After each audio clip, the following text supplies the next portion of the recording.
morning and welcome to the second part of the Coordinators Information Day for Doctoral Networks. My name is Michaela Bitsakis. I'm a head of sector in the unit dealing with doctoral networks at the Research Executive Agency, and I will have the pleasure today to moderate this session, which will be dedicated to raise your awareness on the advantages of networking and synergies. To welcome you today, I also have the pleasure to introduce you to Klaus Haupt, who is the head of unit in charge of doctoral networks at the Research Executive Agency, and who will also give you more details about today's event. Klaus, the floor is yours. Good morning, ladies and gentlemen, dear project representatives. On behalf of the European Research Executive Agency in Brussels, I would like to welcome you to the second part of the Coordinators Information Day for the newly selected doctoral networks funded as part of the Marie Skłodowska-Curie Actions. I'm very grateful to the national contact points from the Horizon Europe countries for their attendance this morning. I'm also very pleased about the support that our colleagues from the European Commission will provide to us during the session. Let me briefly explain why we have chosen to organize a specific session on networking and synergies. In the past, we noted very often that the projects funded by the European Union and funded by MSCA were coexisting next to each other without many contacts with each other and without any real cooperation. Projects are frequently working in isolation and independently of each other. This is clearly a lost opportunity, and it is against this background that we have set up this specific session today. Networking between projects and across programs is one of the main facilitators to create synergies. Creating synergies is high on the Commission's political agenda. The concept of synergies underscores the idea that when various elements are combined and work together effectively, they can achieve outcomes that are greater than what each element could achieve independently. The concept of synergies emphasizes the value of cooperation and integration. Synergies between EU programs and synergies with initiatives taken as well at the national level are essential to optimize resources and to achieve more significant and coordinated outcomes across various policy areas. By promoting synergies, we aim to make the most efficient and effective use of our resources, we aim to reduce duplication, and we aim to address complex challenges comprehensively. Ultimately, this integrated approach helps the European Union to better achieve its policy objectives. The objective of our session this morning is to raise your awareness on networking opportunities and on the huge potential that synergies can have on your activities. We will kick off the session this morning with a presentation by one of my colleagues on the advantages on fostering networking and synergies at the institutional level, at the MSCA program level, and across different EU programs. The next slot will feature good practice presentations from 3 MSCA and the Doctoral Network projects, which have successfully implemented synergies and which have been able to draw benefits from an integrated approach. We will then continue by presenting to you synergies that can be created with the Innovation Talent Scheme put in place by the European Innovation Council and complementarities that can be achieved with the European Institute of Technology and the Erasmus Plus program. Last but not least, we will bring to your attention a networking initiative that brings together project managers of MSCA Doctoral Networks. Ladies and gentlemen, networking and creating synergies can be challenging and it requires efforts, but the benefits are quite obvious. I invite you to use the session this morning as a source of inspiration. I invite you to reflect about the examples that we will be providing and to think about which type of synergies you can create when implementing your projects. We as European Commission and as European Research Executive Agency have our part to play when we design our programs and initiatives. But the biggest contribution to networking and synergies needs to come from you as part of a bottom-up process. Thank you very much for your attention. I wish you a fruitful and inspiring event this morning. And I'm pleased to hand the floor back over to my colleague, Michaela.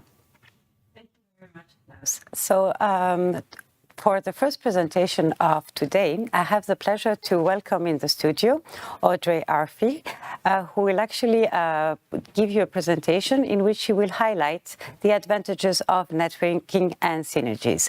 So I will first let her introduce herself. Thank you, Michaela. Good morning, everyone. So I'm Audrey Arfi, and I'm head of sector in the MSCA Doctoral Networks unit in the European Research Executive Agency.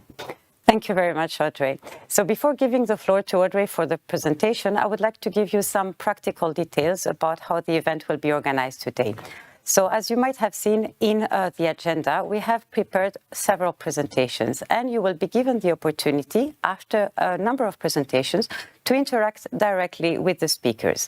And in order to interact with the speakers, you will need to use Slido. So the website to access Slido is www.slido.com, and the password to access the event is #DNInfoday in one word and in capital letters. You can also use the QR code if it's actually more convenient for you. In some cases, unfortunately, due to time constraints, we will not have the possibility to take any live questions. But nevertheless, if you do have questions for the speakers, don't hesitate to put them online in Slido, and we will come back to you after the event. So now that I have covered the practical details, I'll give the floor to Audrey for the first presentation of the day. Thank you very much. I have the privilege today to give you a short introduction on what we mean by networking opportunities and synergies, and what can be the advantages to have them at all levels. And of course, we will focus on the Marie Skłodowska-Curie Actions program. So first of all, it's important to know how to define synergies, because it's a concept, as Klaus mentioned, that can bring some different and several elements that can work effectively, but if they are combined, they can achieve greater results than if they were working independently.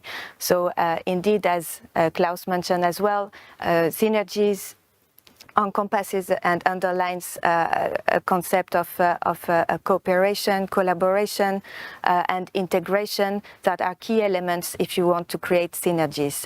I just would like to start with giving you some very simple examples of synergies that we have now between Horizon Europe program and ERDF program, so European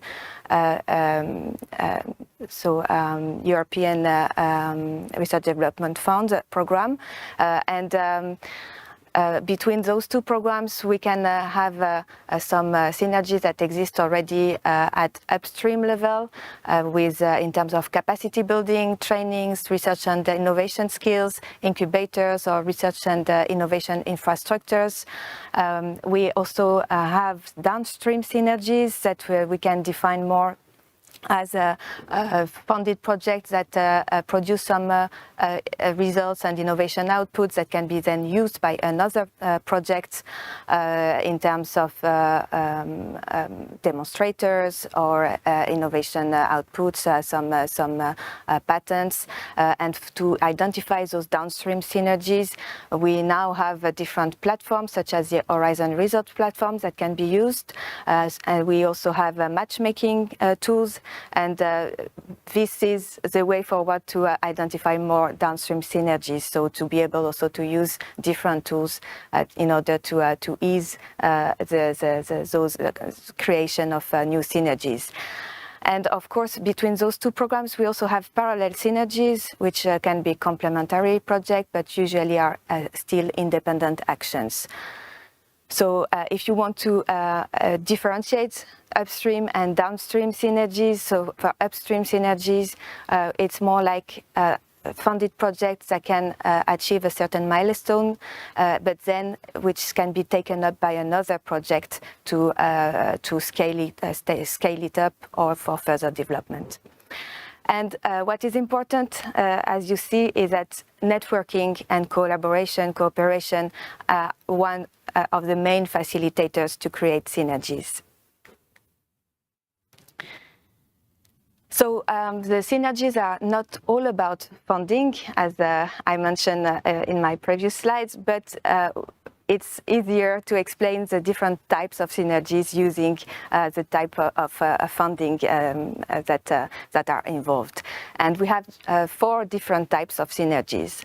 So the first one is complementary funding. So when we bring together funding from different programs in the same projects. And I will give you some more examples afterwards. The second type of synergy is sequential funding, when we have successive projects that build up on each other, and depending on the maturity of the project, it can be upstream or downstream synergies. The third type of synergy is alternative funding, so when taking up high-quality project proposals from other programs, and the typical example is the Seal of Excellence. And finally, the fourth type of synergy is complementarity of parallel projects. And it's where we have also a lot of cluster events when we can identify some potential synergies in some specific scientific area. So what are the synergies in the MSCA program? So just to remind you that MSCA program is a world reference for research and training, and as mentioned also yesterday during the first part of the info day, MSCA has key principles that can be also shared by other funded program, EU or not EU funded program, and that can be the basis of the creation of new synergies. For example, research training skills and career development, but also the bottom-up approach that could feed also and fill in the gap in other specific scientific domains. The strong collaboration with industry and SMEs to further develop synergies for more innovation. So this can be a good reference and basis for starting new synergies. And just to show you a short overview of where the MSCA program is under Horizon Europe, since you will see today with the following presentations that MSCA can have some synergies between other programs within the same pillar of Horizon Europe, but with other pillars also of Horizon Europe. So with Pillar 1, Pillar 3, also horizontal pillars such as widening program, but it's not limited to Horizon Europe, and you will see that it goes much beyond Horizon Europe. And just for the sake of clarity, since I will give you some specific examples of synergy in MSCA, you should remind that we have 5 different actions in the program, so you know all about doctoral networks, but I will also talk about synergies with the postdoctoral fellowship action, which supports excellent postdoctoral researchers, as well as the staff exchanges for support for research and innovation staff exchanges. The co-fund action, which is a co-funding doctoral and postdoctoral program, and the MSCA and citizens public outreach events such as a Researchers' Night. So you can see that MSCA is already achieving quite a significant amount of synergy, and even synergy by design currently in Horizon Europe, but also even previously. And you can see that we have some examples distributed in all types of synergies. And I will give you an example, for example, of complementary funding with the MSCA co-fund action, which is a synergy by design, and where we ask the applicants to bring another source of funding in order to fund and implement the project. The sequential funding, we have had a pilot launch more than a year ago between one MSCA ITN project, an ERC and an EIC project, and you will hear more about it later on. And these 3 projects were dealing with research on raw material sciences, and they start the discussion and start organizing common trainings, common dissemination events, secondments. So this can be seen as a sequential funding and upstream synergy. We also have synergy initiatives between Erasmus Plus and MSCA with full cross-referencing in our work programs, and you will hear more about it this morning by my colleagues from DG Education and Culture. In terms of alternative funding, I told you about the Seal of Excellence, and we can say that we have already a very good and long experience with the Seal of Excellence, even since H2020 for MSCA Postdoctoral Fellowship, and which is now extended to co-fund actions under Horizon Europe. In terms of alternative funding, there's not only the Seal of Excellence for MSCA, we have also common evaluations organized for MSCA Postdoctoral Fellowship, ERA Fellowship, and Euratom Postdoctoral Fellowship. I will give you more detail in a minute. And finally, in terms of complementarity of parallel projects, we have now a new initiative, the EIC Talent Innovation Scheme pilot that was launched in 2023.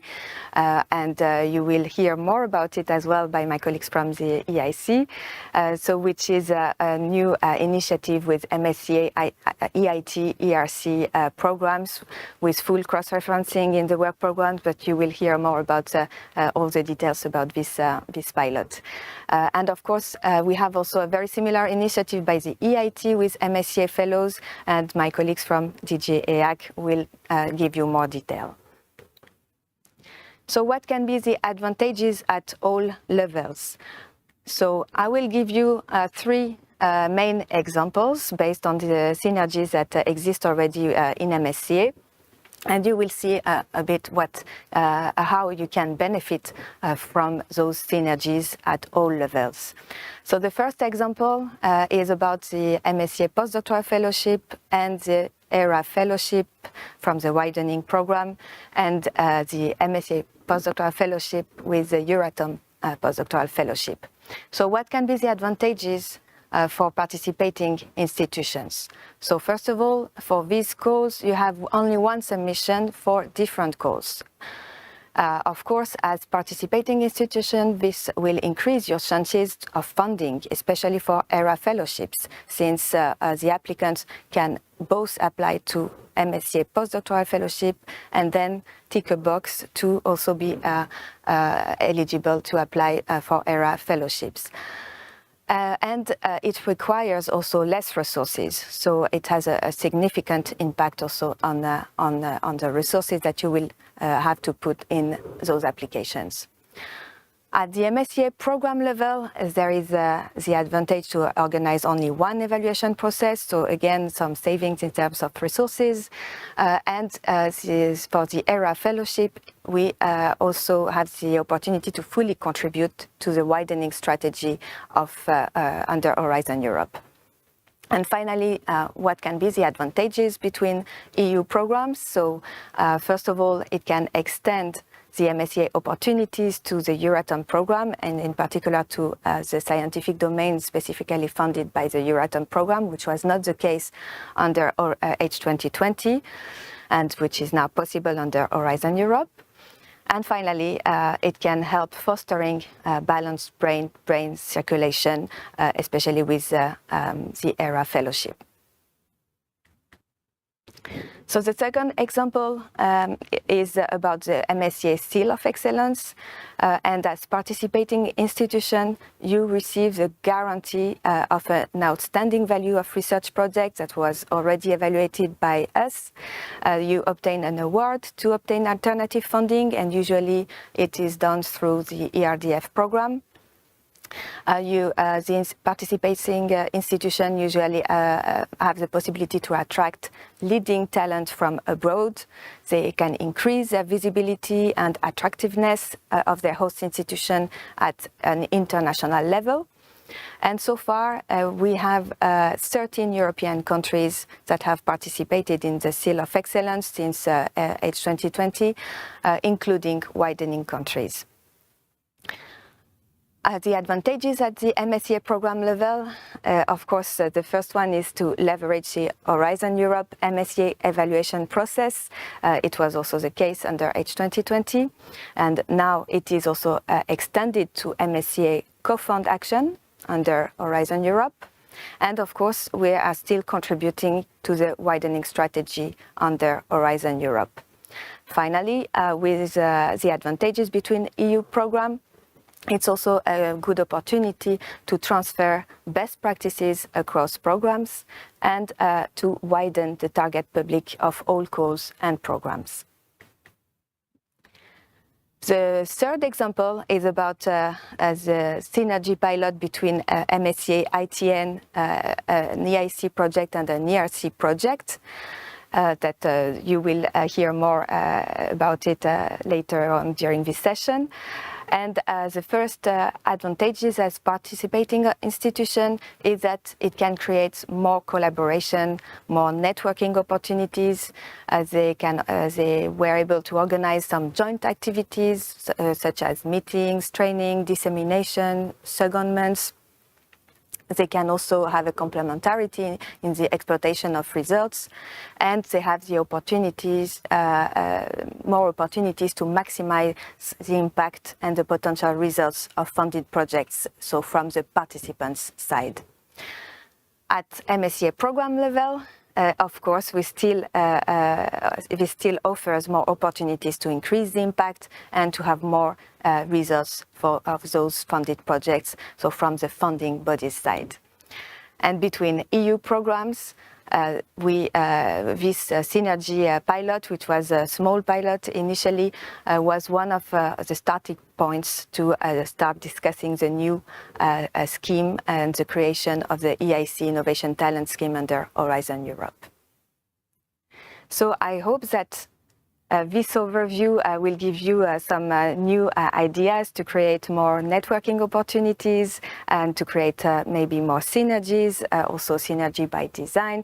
And you can see that any types of synergy can bring you some benefits for your projects and beyond. So I thank you very much for your attention, and I wish you a very fruitful session. Thank you.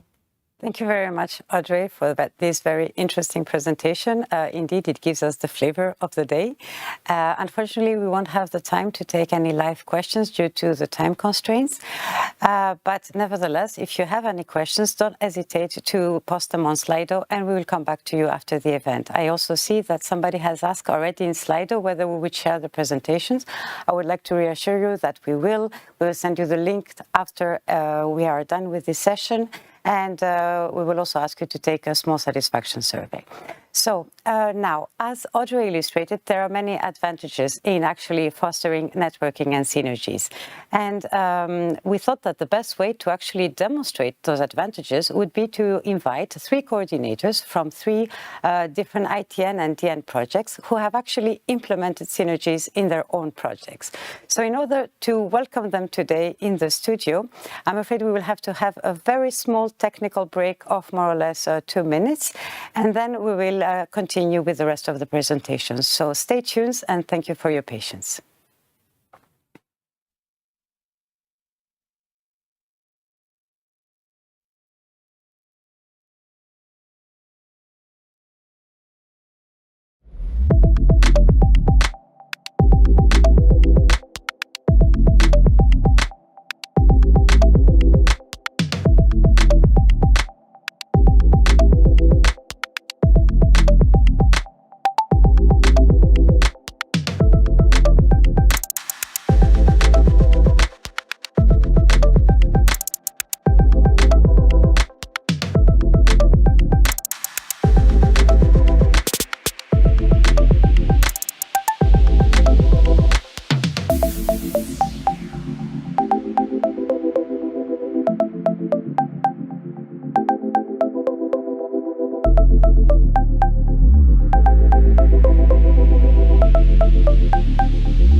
Welcome back. Thank you very much for your patience. As you can see, I have been joined in the studio by Carsten, Nives, and Anna Maria. Welcome to the three of you, and thank you very much for having accepted to come here and testify and also showcase how you have implemented synergies in your projects. I'm very happy that you're here. So maybe just before we start, a few words about yourself. Carsten, maybe you can start. Yeah, sure. My name is Carsten, and I'm a professor of physics, and I am the coordinator of the Eupraxia Doctoral Network, which looks into next generation plasma accelerators. Thank you. Nives? Yes, my name is Nives Ogrinc. I'm coming from Jože Stefan Institute. My background in physical chemistry, and I am a coordinator of Futranet and project, I could say. Thank you. And I'm Anna Maria Trozza. I'm a researcher at Italian Institute of Technology, and I'm coordinating Persephone project, so perovskite for photonics. Thank you very much. Thank you again for being here. And I think without further ado, I think we can start with the first presentation, and I will give directly the floor to you, Carsten. Yeah, thanks a lot. And I guess first of all, I should really congratulate all of you for being successful in winning a Marie Curie Doctoral Network. To me, that is one of the very best funding schemes that is available in any country, because it brings people together, it makes us do the best science, and it trains the next generation of scientists and engineers. So congratulations, and I'm very happy to share some of the insight that I've gained through the coordination of past and current ITNs. Now, I think fundamentally what I would like to talk about is when it comes to how can we exploit synergies is what are Marie Curie Doctoral Networks all about, what makes them, and how can we maybe even make more of them than what we envisaged already in our very ambitious proposals. And that basically has three different aspects. First of all, it's all about research and development. So we want to drive the cutting edge of science and innovation, and for that we work with the best teams between academia and industry.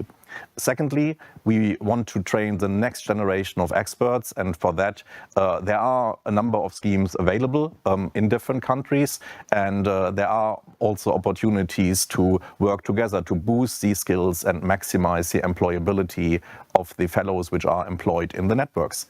And thirdly, communication. We need to talk about our networks, and that is easier if we work together, because by combining different communication teams, media teams across different countries, we can maximize both reach and impact. Now, in terms of my own background, I thought I should just very briefly share this. I had the pleasure over the years to coordinate no less than 6 Marie Curie ITNs, or doctoral networks now, across different disciplines, physics, engineering, and life sciences. And it has been a great joy to see those fellows mature in the networks and to see them continue their careers. Overall, that means I have looked after the career prospects of around 100 Marie Curie fellows. I'm also the director of 2 centers for doctoral training in data intensive science, which train around 80 PhD students at the moment. And I have the pleasure to chair the SDFC Education, Training and Career Committee, which is the National Committee for Researcher Training in the UK for several years. And I'm also a member of the UKRI Skills and Talent Advisory Group. So I would say researcher training and how can we really get the very best out of especially early stage research has been a core part of all of my research work, which fundamentally is into particle accelerators, and these require collaboration anyway. Now, the doctoral network which I'm coordinating at the moment is about Eupraxia. So that's about a next generation plasma accelerator. And the idea here is that particle accelerators that are used to smash atoms together to take us back to the beginning of the universe, or to provide new ways of treating cancer, they are fundamentally very large infrastructures. And that makes them expensive. It makes them difficult to operate. And the question to the international community is, could we maybe shrink these accelerators, make them more compact, more efficient, and enable new applications, because fundamentally we would make them better. Now, Eupraxia is that next generation particle accelerator, and it is based on plasma accelerator technology. It really requires international teams to work together. There's no way that a single country or institution could develop the scheme. Now, our doctoral network is from the start part of something which is much, much bigger. Eupraxia actually started as an idea, as a design study in Horizon 2020. So at that time, there was a consortium of around 40 institutions who got together and thought, well, that's a good idea for our next generation facilities. Should we not work together? That was extremely successful and led to the project developing a conceptual design report and also being accepted into the S3 roadmap of future strategic infrastructures in Europe. And at that time, it became a priority in terms of the research infrastructure. And that was exactly the moment when I proposed the doctoral network, because what we need for a next generation facility is the next generation of researchers. And Marie Curie Fellows are exactly that. In parallel, we, the Eupraxia collaboration, also applied for a preparatory phase project in Horizon Europe as part of the infrastructures call. So naturally, this project now and the doctoral network, they run in parallel, and both of them are part of something even bigger, which is the S3 roadmap included Eupraxia facility, which is a €500 million facility distributed all over Europe. So in this scenario, you can already see that the synergies are manifold, because the training of the Marie Curie Fellows, all of the research they are doing is fundamentally embedded into something which is much, much bigger.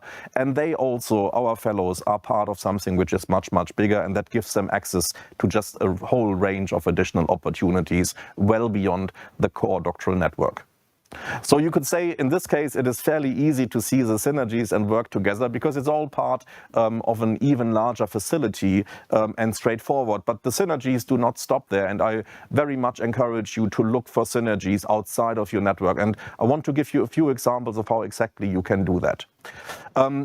One of the core activities of doctoral networks is researcher training. Now, the question is, what makes an efficient training? What is the ideal size of a group to undergo a skills training, for example? And to me, there is an ideal size which lies somewhere between 20 and 30 participants. If it's significantly less, it can be sometimes problematic to have involved discussions of the entire group. If it's many more, then it also becomes problematic, because large groups are more difficult to handle. So doctoral networks at the moment, they can have between 10 and 15 fellows. So by combining two of these, we are very close to that optimum size of group. So why not team up with another doctoral network and provide the skills training with another cohort that has similar interests, and thereby multiply the networking opportunities and really get the most out of these trainings. And this is exactly what we are going to do, in fact, next week, when our doctoral network organizes a skills training, which is jointly organized with another initiative looking into data science applications at accelerators. And this helps to identify best practice and also show experiences across different collaborations. It also creates links. So I've done this in the past between two of my networks, and those were the OVA and AMA projects in Horizon 2020.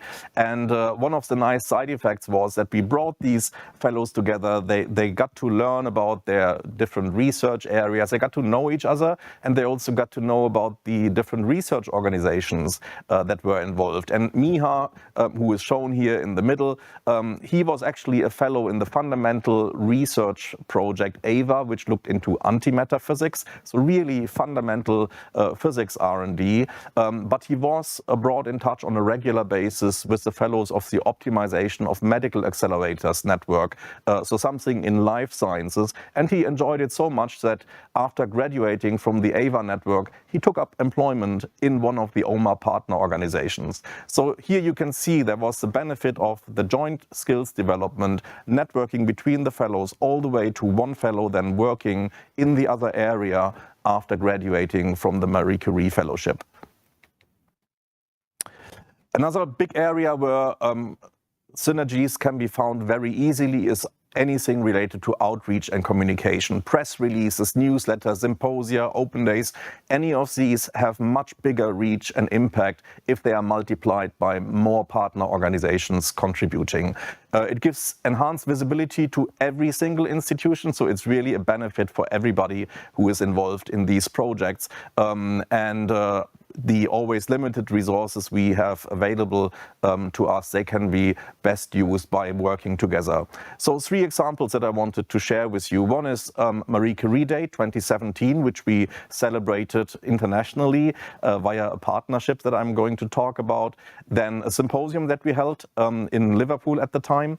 And finally, an outreach project that has really gotten international traction because of the way that we collaborated. So the first example is Marie Curie Day 2017. 2017 was the 150th birth anniversary of Marie Curie, and you can see her here on the slide on the top right. And what we did is we celebrated her life and her research and the way that she worked and the way that she broke down barriers and discovered new territory.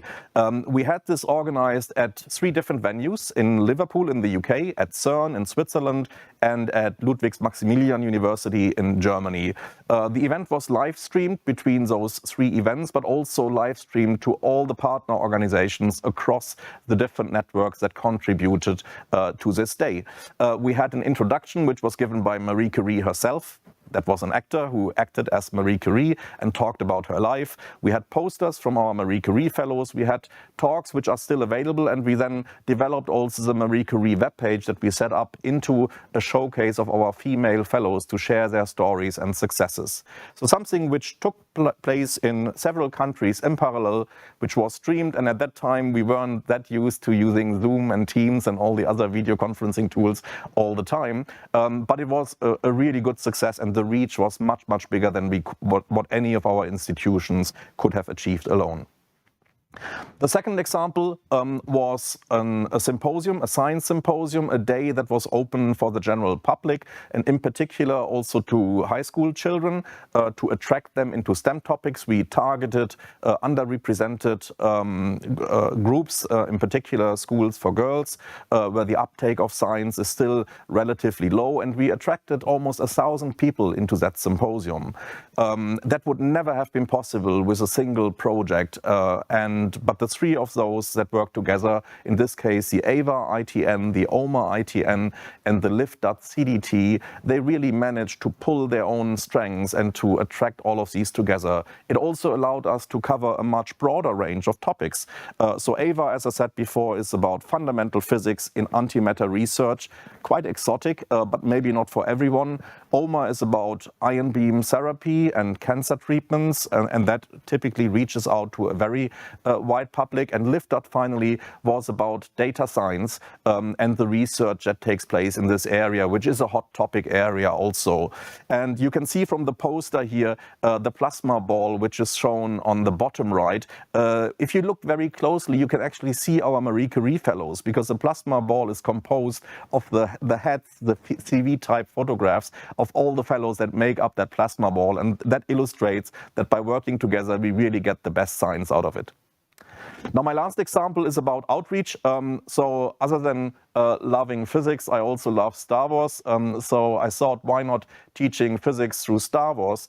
And I did this across a number of projects in parallel, again looking into medical applications, antimatter research, and other areas, but talking about these areas through Star Wars.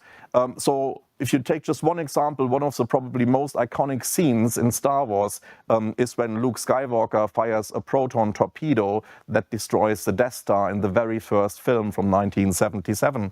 And controlling that proton torpedo with the Force is exactly the same that we are doing in proton beam therapy. So the link to cancer research and the research that we are doing in our doctoral network was straightforward, and it really broke the ice with the teenagers and the general public that attended these days. Now, by teaming up, by bringing in examples from a variety of different research areas, we made that very accessible to the general public, and it was a huge media hit. It was actually seen by hundreds on the different days when we organized it, but by millions all around the world. We created resources for teachers afterwards, which are now used around the world. There were invited talks at the world's largest conference on particle accelerators, but also at Star Wars Celebration Europe, where I had the pleasure of being part of a science panel, which was completely booked. There was not a single room left in the house, and that's the largest Star Wars convention in the world. And we had to start 10 minutes early because there was no single place left, and it was the only time I was part of a science panel so far where there were Jedi Knights and Mandalorians in the audience. So really, by teaming up, you can really reach out way beyond the reach of your individual project, and the opportunities are all there for you. So I do encourage you to do similar things yourselves. So as a roadmap, what does that mean for you and your projects? Fundamentally, I think it is a good idea at the start of your project now to look into who else is active. All the winners of the competition were published, so you can easily find networks that are either running already or that are now starting together with yours, and get in touch with the coordinators, reach out to them and see if there are maybe opportunities for working together. You can also join events organized by RIA, such as this one here, because that facilitates contact, it facilitates talking about best practice and really learning from the experience of others. So you've done the first step already, and I do encourage you to join future events as well, because these are so incredibly useful. And many thanks for organizing this and for bringing us all together here. And finally, when it comes to communication, Cordis is really a resource that you should also use very actively. They can help you write stories, they can publish stories about your network and make it an even bigger success than I'm sure it is going to be. But most importantly of all of these things, enjoy your network. And I think that's everything from me. For everything you have done. I think you have actually really demonstrated all the advantages of synergies, so thank you. Because we don't have much time, I'll give the floor directly then to Nives. Yes, thank you very much. Oh, sorry. So first I would like to thank the organizers to give me the opportunity to be here and to show what are our synergies that we found in our Futranet project.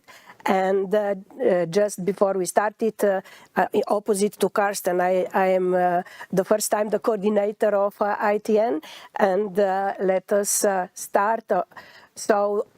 Overview of our project is to provide high-level intersectional training in new and emerging techniques, including mass spectrometry for food quality, safety, and security. We are 9 partners, 2 industrial partners, small and medium enterprises from 7 countries, employing 15 early-stage researchers. But we also have about 20 associated organizations with the industrial liaison group, which is very strong. And the main aim is to create a sustainable platform of mass spectrometry techniques, including target, suspect, and non-target analysis, isotope ratio mass spectrometry, and mass spectrometry imaging through 3 different pillars. And one is related to food quality, authenticity, traceability, to food production and safety, and then to characterize the new materials that will be developed, which are edible barcodes, sensors, and also the packaging material. Important are also horizontal activities such as advanced techniques, mass spectrometry techniques. So we are developing operational procedures, workflows, and data management, because based on the analysis we get a lot of data, and also we can then use them for modeling. So here are our 15 SERs coming from 8 countries. 2 of them, Catherine and Nair, are also dealing with the consumer trust, consumer awareness and perceptions, and we are going to talk about these 2 examples. So the first example that I want to show you is how to trace and or how to make the traceability system for food products. After the standard operational procedure, you need to develop a database of authentic samples and to visualize the samples. And based on this, you can then do appropriate statistical analysis so that you can check where your sample is coming from, what is the type, what is the cultivar, what is the geographical origin of this product, and also what is the method of the production.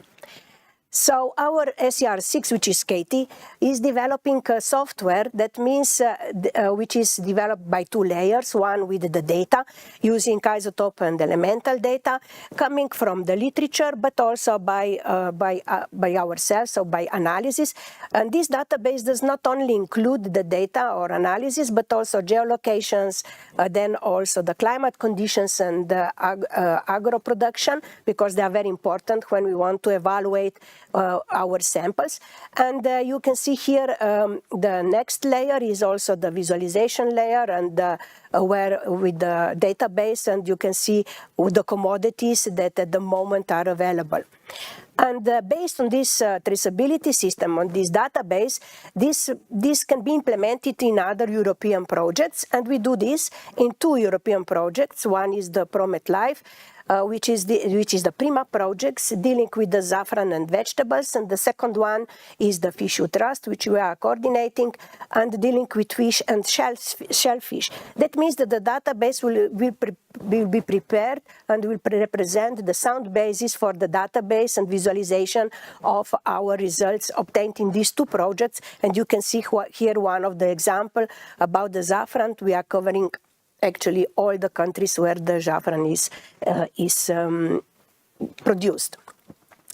But to make the sustainable such a database, it's also important to include them in infrastructure such as Metrofood, because Metrofood is dealing with metrology in food and nutrition.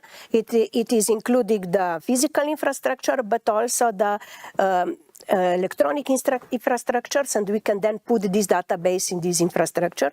And the coordinator of this infrastructure is also the member of our advisory board. And later on, we can put it also in the AgroServe and the AquaServe infrastructures that they were lately approved. Let's go further. But not only this part of the database, we were also experienced with a group with University of Bologna, who is a very nice group dealing with the consumer behavior. And our SCR NEIR want to develop new approaches and models for more efficient communication with the consumers. So we asked the University of Bologna to be part of our Futranet, and at the moment NEIR is actually there performing the secondments, and she will learn how to increase the confidence and trust with the consumer. Then we were also part on the preparation of other projects. Some of them were successful. Actually, we start with the twinning project, MassTwin. Then we were doing some apiary products, but this part was not successful. And this year, we also collaborate, or we propose another twinning projects with the University of Thessaloniki, and we will see what will be the output of this. Looking at the other experience, we are developing the mass spectrometry platform for food analysis, but can be used also for other studies. For example, environmental studies. You can use target, suspect, and non-target analysis also to evaluate the organic contaminants in wastewater system. And we have a very nice synergies with the University of Antwerp. Also, we do some collaboration with Maastricht University, because they have a very good proteome platform. So we developed analysis, or we developed the synergies with the PhD study on algae with new alternative sources of proteins.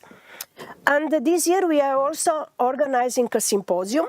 This is very important, as you already heard by Karsten, to learn more opportunities, networking, to be exposed to new ideas, to get some exchange research skills. But not only this, you can also gain some recognition, you can increase visibility, and some of our students can get the award, or they obtain the award, not only for their presentation on the scientific part, but also on Science Slam to show how or to present their research to the general public. And the last and not least is our industrial liaison group commitment, which is very strong. We have large industries such as Barilla, we have consortiums such as Concast, and small and medium enterprises, which are really very dedicated to the project, participating in the training. They organize some training related to intellectual properties. We are organizing some podcasts. Our NAIR was organizing the podcast with them, and they can experience or they can talk about their experience in the industry. And here I should really mention the commitment of Barilla and Michele Suman, who is really an excellent example which goes beyond the signed contract, because he is leading the industrial liaison group. He also organized some trainings, secondments, and at the same time he was also organized this October, the workshop, and we experienced the team building, the cooking in Parma. So I think this is really very important to keep the SERs together, to motivate them, to build the synergy between them, and also to make them to build their career either in academia or in the industry. And this is my message that you can take home. Thank you very much. Thank you very much, Nives, for sharing your experience with this project. And we will now move to Anna Maria.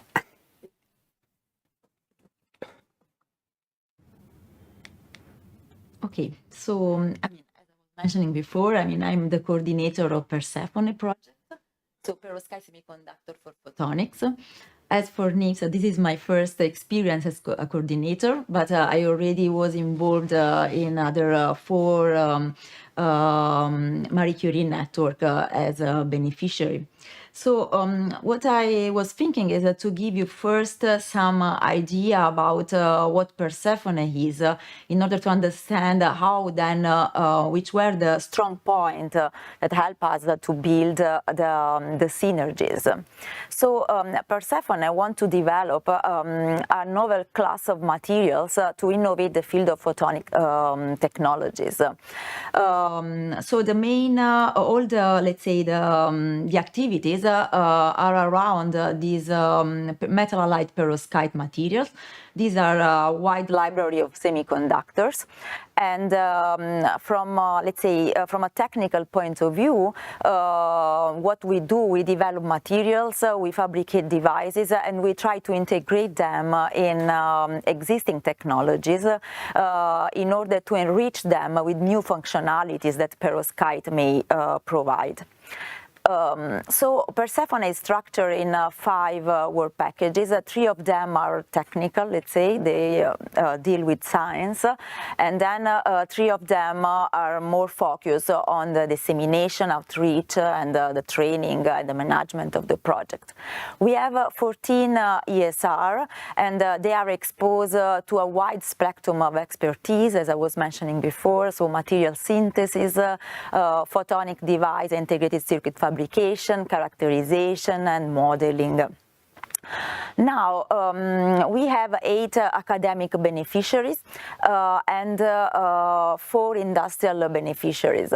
And what I find, a nice point of this network is that also the industrial beneficiaries, as in the case what also Nives was saying, they are very much involved, and they have there are different type of industrial environment. So we go from the multinational big company to startups.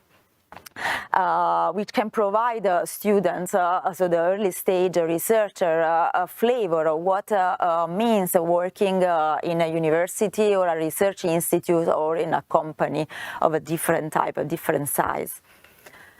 What is also very, very supportive for us is the presence of a partner institution. So we have universities, and most of the time they help us providing the PhD, helping with the PhD training and studies.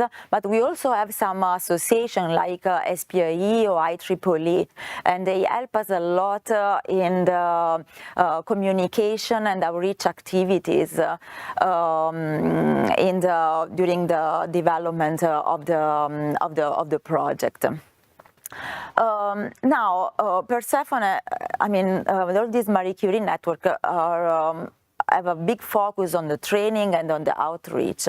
We have different type of training from on hard and soft skills, but here, I mean, I want to provide you one example, probably the first example of interaction between different networks, and this regards the international school we organize in conjunction with another Marie Curie network, so SmartX. This happened, I mean, there was not, it happens pretty naturally because I was, as a IIT, I mean, I was leading a unit as a beneficiary in SmartX project, and at the same time I'm coordinating the Persephone activity. And then we realized that SmartX is mainly focused on developing cutting-edge spectroscopy technique to characterize emerging materials. So they can, I mean, they are very much complementary, and that's why I proposed the coordinator of SmartX to actually organize the school together. And so we structure it having keynote speaker, plenary session, open parallel session. ESR could prepare some pitches to introduce their activities to the wider audience, and we had invited speaker coming from the network of the partners of the two different Marie Curie network, and we also have a lot of joint activity for team building, and the result has been, I mean, very successful beyond what we were actually imagining.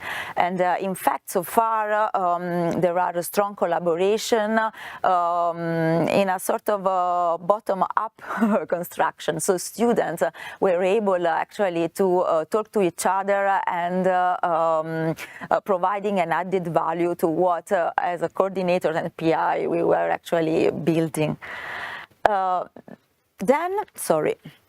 Then actually I've been involved in this pilot project regarding the possibility of interaction between different funding programs provided by the European Commission. And we had a brainstorming meeting. I remember it was March 2022, and we tried to understand how this could be possible. And in the specific case, there were three projects together. So Persephone, that I'm coordinating from the Marie Curie as an ITN network. Then Drop It project from Horizon 2020 FET Open, and Drop It is mainly is a project focused on the development of inks and inkjet printed perovskite-based photonic devices. And then an ERC starting grant, iNano, which is focused on the development of stable perovskite solar cell through 2D, 3D heterojunction stabilization. Now, what is the important thing here is what is the common ground? The common ground is materials platform. So all these three projects are mainly dealing with the development of the same, the use of the same material library for different application in optoelectronics. And this was the common ground that helped us then building the synergies. The first idea we had and that we implemented, I mean, the first was trying to understand how the interaction could provide an added value in terms of results. I mean, experimental work and scientific results development. So what we decided was to invite one of the Drop It beneficiary as a partner in the Persephone network. Drop It, the PIT project was going to finish soon during the last 2 years. So what we thought very interesting is that to pick up a follow-up of a deliverable of the PIT project and build a project for an early stage researcher secondment, which could be the follow-up of this deliverable. So what you can see is the Persephone ESR was invited at the Juan University in Castellón in Spain, so to actually work on the follow-up of this activity, and it was extremely successful and actually was an added value for the Persephone beneficiary, for the Drop It partner, and from the ESR was able to actually frame her own project in a perspective which is not the one of the Marie Curie network, but the perspective of an FET Open project. Another initiative that we carry out was the co-organization of a symposium at the EMRS. So as I was mentioning at the beginning, we had this common ground, which is the material development for optoelectronic application. So we organized a symposium on allied perovskite for photonic application, dealing with stability and durability issues. In this context, so the early stage researchers were involved in the organization of the symposium, so they understood what is the organization of a symposium conference. We had invited speakers coming from the two projects, the two networks, and also invited speakers coming from the network of the different partners. This was a possibility to enrich the two communities, the three communities, to disseminate results, to build, to make networkings and build a new collaboration as well. With this, I conclude my experience, and I hope this can be, let's say, a seed, to build something also more structured in this context. And I thank all of you for your attention and for the invitation. Thank you very much, Anna Maria. I think actually you have managed already to build the seed, because your initiatives in this project are also at the, one of the steps which were used in order to build the new EIC action, which is the Next Generation Innovation Talent. So actually you have managed actually to build that. So thank you very much. So before actually opening the floor for questions, and I see that there are already some, I wanted to actually also give you myself a presentation. And why do I want to do that? Is actually when we actually started organizing this event, we of course contacted several coordinators. And sorry, I will just take this. Thank you very much. Okay, so we contacted several coordinators, and of course we received quite a number of examples of implemented synergies. Unfortunately, the event is only one half day. We couldn't invite all the coordinators here to present you with what synergies they had implemented, but we thought that it would be a shame not to present you with their examples of implemented synergies, and this is actually the purpose of my presentation. So during the next few minutes, I will give you examples of implemented synergies in different ITN and DN projects with potential replicability, like the ones you gave now. And hopefully this will encourage you to actually try to establish collaborations with the aim to create synergies. So I'm waiting for my presentation to appear, and then I will start. Here. So, okay, sorry, I will, okay, thank you very much. Okay, so I will start with the first example, which is an example of upstream synergy. So in this particular case, what happened is that at the initiative of Tampere University in Finland, which is coordinating the ITN project AWARE, they organized a joint soft skills workshop. And the specificity of this workshop is that it was not only for the ITN fellows of AWARE, it was actually open for the fellows of 5 other ITN projects participating. And of course, this was very enriching for the fellows because they could network and they could share actually quite a lot of information. Then what they did also is that they invited speakers from both the industry and academia, and they provided insight about the recruitment procedures. So they gave them tips and tricks about how to, for better career perspectives, and also how to recruit. And finally, they also invited successful MSCA alumni who also shared their experience. So it was actually a very fruitful joint soft skills workshop. My second example, which was provided to us, is an example of networking and complementarity.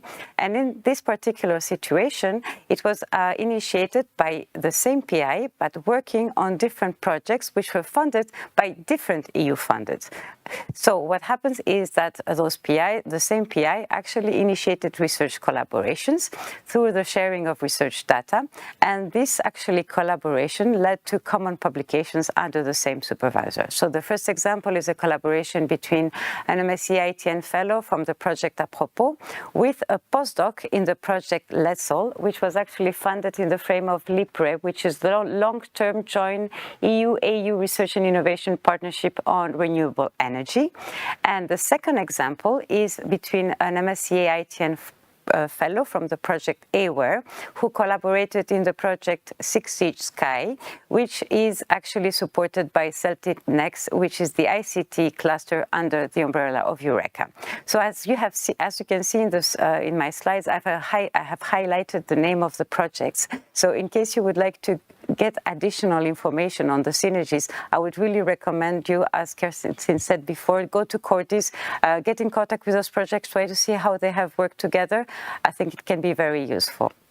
Now I will move to the next example, which I really like, which is an example of synergies between projects funded by different EU programs and which actually led to complementary funding.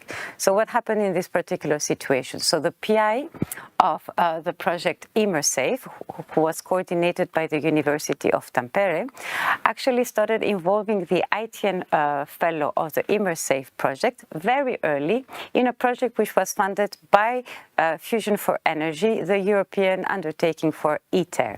And thanks to this very early collaboration, where actually the Fellows project was steered to consider specifically the ITER environment, this actually helped secure the additional funding the ESR needed in order to finalize her fourth year of PhD.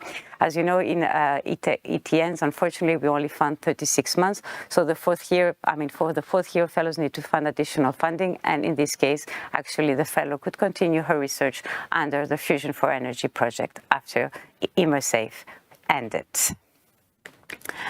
Another example we received is an example of parallel funding and downstream synergy. And actually, this is an example of a collaboration which happened between the MSCA ITN project Critical Earth with a project called TIPES, which was funded by under societal challenges.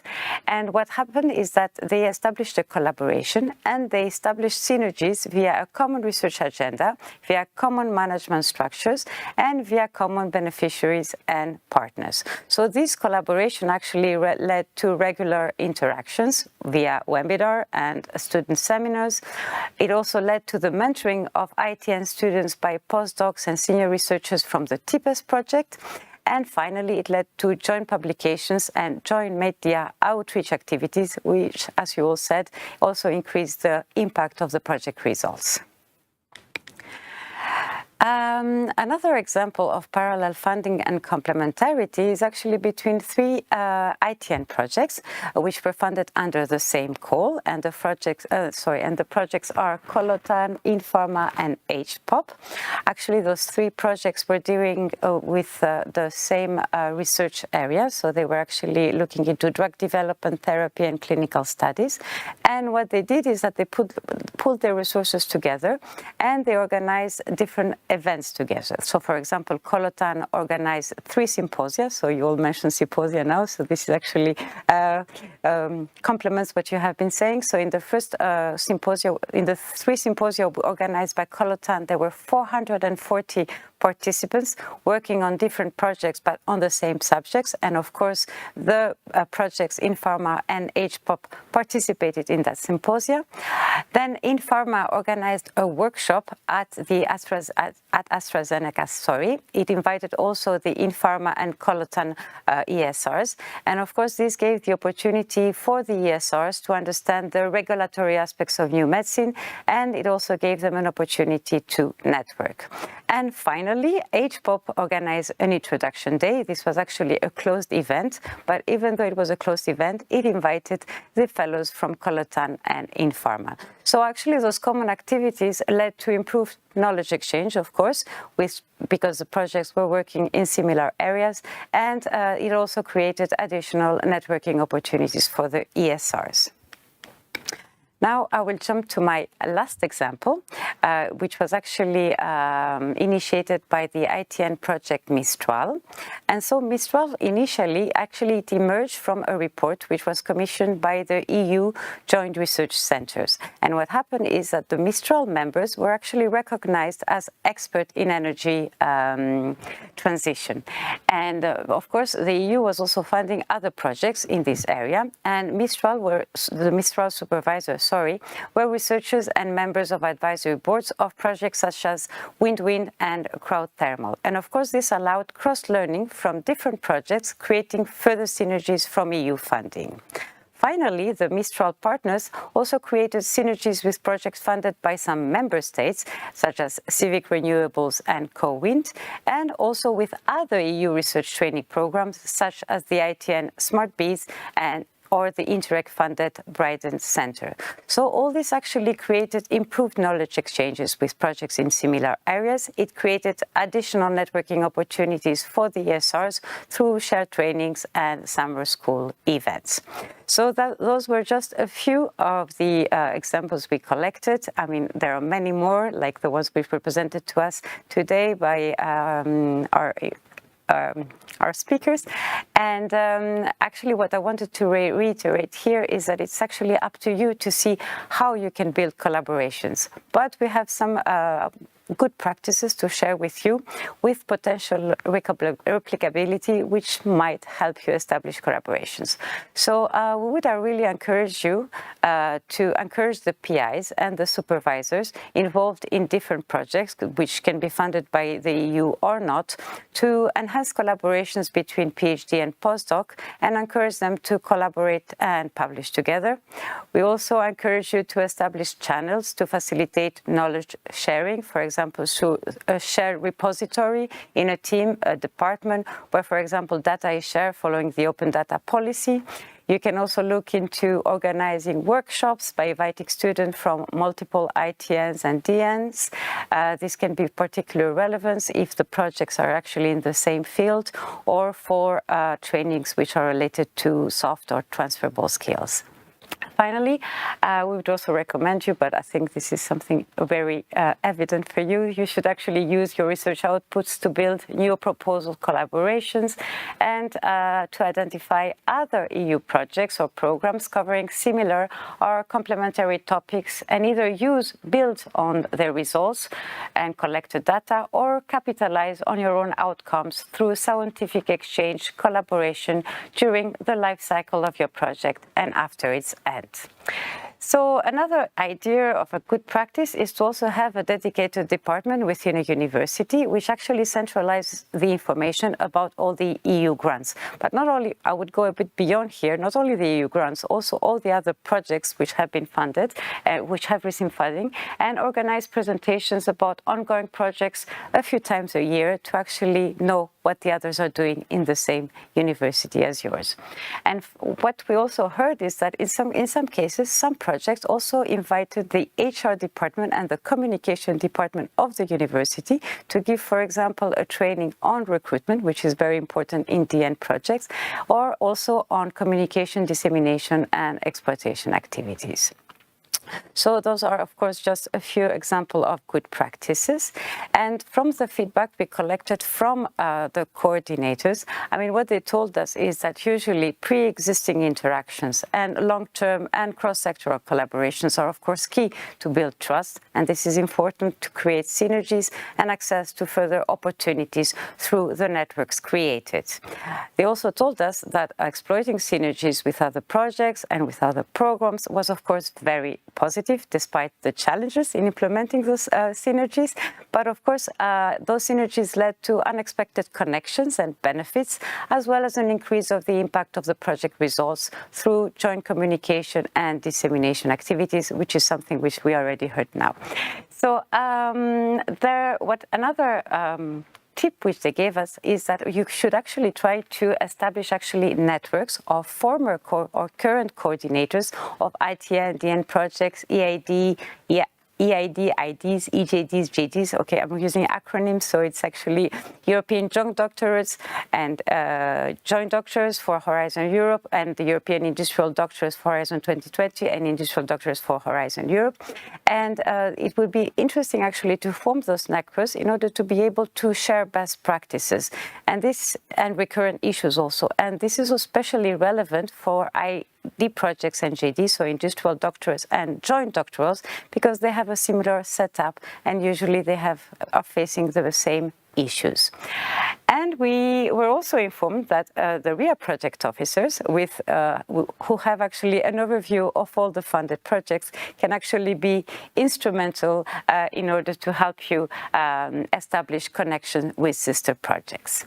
So I will actually stop here. This was my last slide, and I can already see that there were quite a lot of questions in Slido, but maybe I will start with actually see whether you have any questions for each other. Yes, I would like to be a part of this Star Wars community. I like it as well. But my question is related mostly. You also mentioned the research infrastructure, and how do you implement your research and your ITN in this infrastructure at European level? Because I think this is important for sustainability, probably. Yeah, very good point. So you're absolutely right. The infrastructure R&D program is absolutely huge in our case. I mean, it is a several €100 million project. Yeah. And what is needed is good ideas, funding, and also manpower. And that's really where the Marie Curie fellows come in, because they don't come alone. They come in a dozen. They come with their supervisors. They come with the contact that they are making through their research. And that really is now driving the research in that infrastructure R&D program massively. So that we can already see that the doctoral network is pushing well above its weight in terms of the impact on something much bigger. Okay. I had a question also for you, because you mentioned that Barilla has been an extremely a strong contributor to your project. Now, Barilla is a global player, so they have lots of things to do. How do you keep them excited about really actively contributing? Yes, that was my question last time in October when we were together in this workshop. But they said that they want to show that also such players like big players can be part of such education. They want to see more young generation to be educated, to know that also such important players they are interested in doing and educating, in training, and get the new students to be part of their work. And I think that was also my question, because I said, look, it's really something that it is enthusiastically done, you know. But yes, it is. I would say yes. It's very nice experience. Can imagine. Yeah. Any other question? No? Okay, maybe we can actually start taking the questions which appear in Slido. So I think the first question is for you, Karsten. So if I understood correctly, the public event symposium was a joint effort by 3 ITNs. And how did you combine people and efforts contribution for all these 3 in a single event?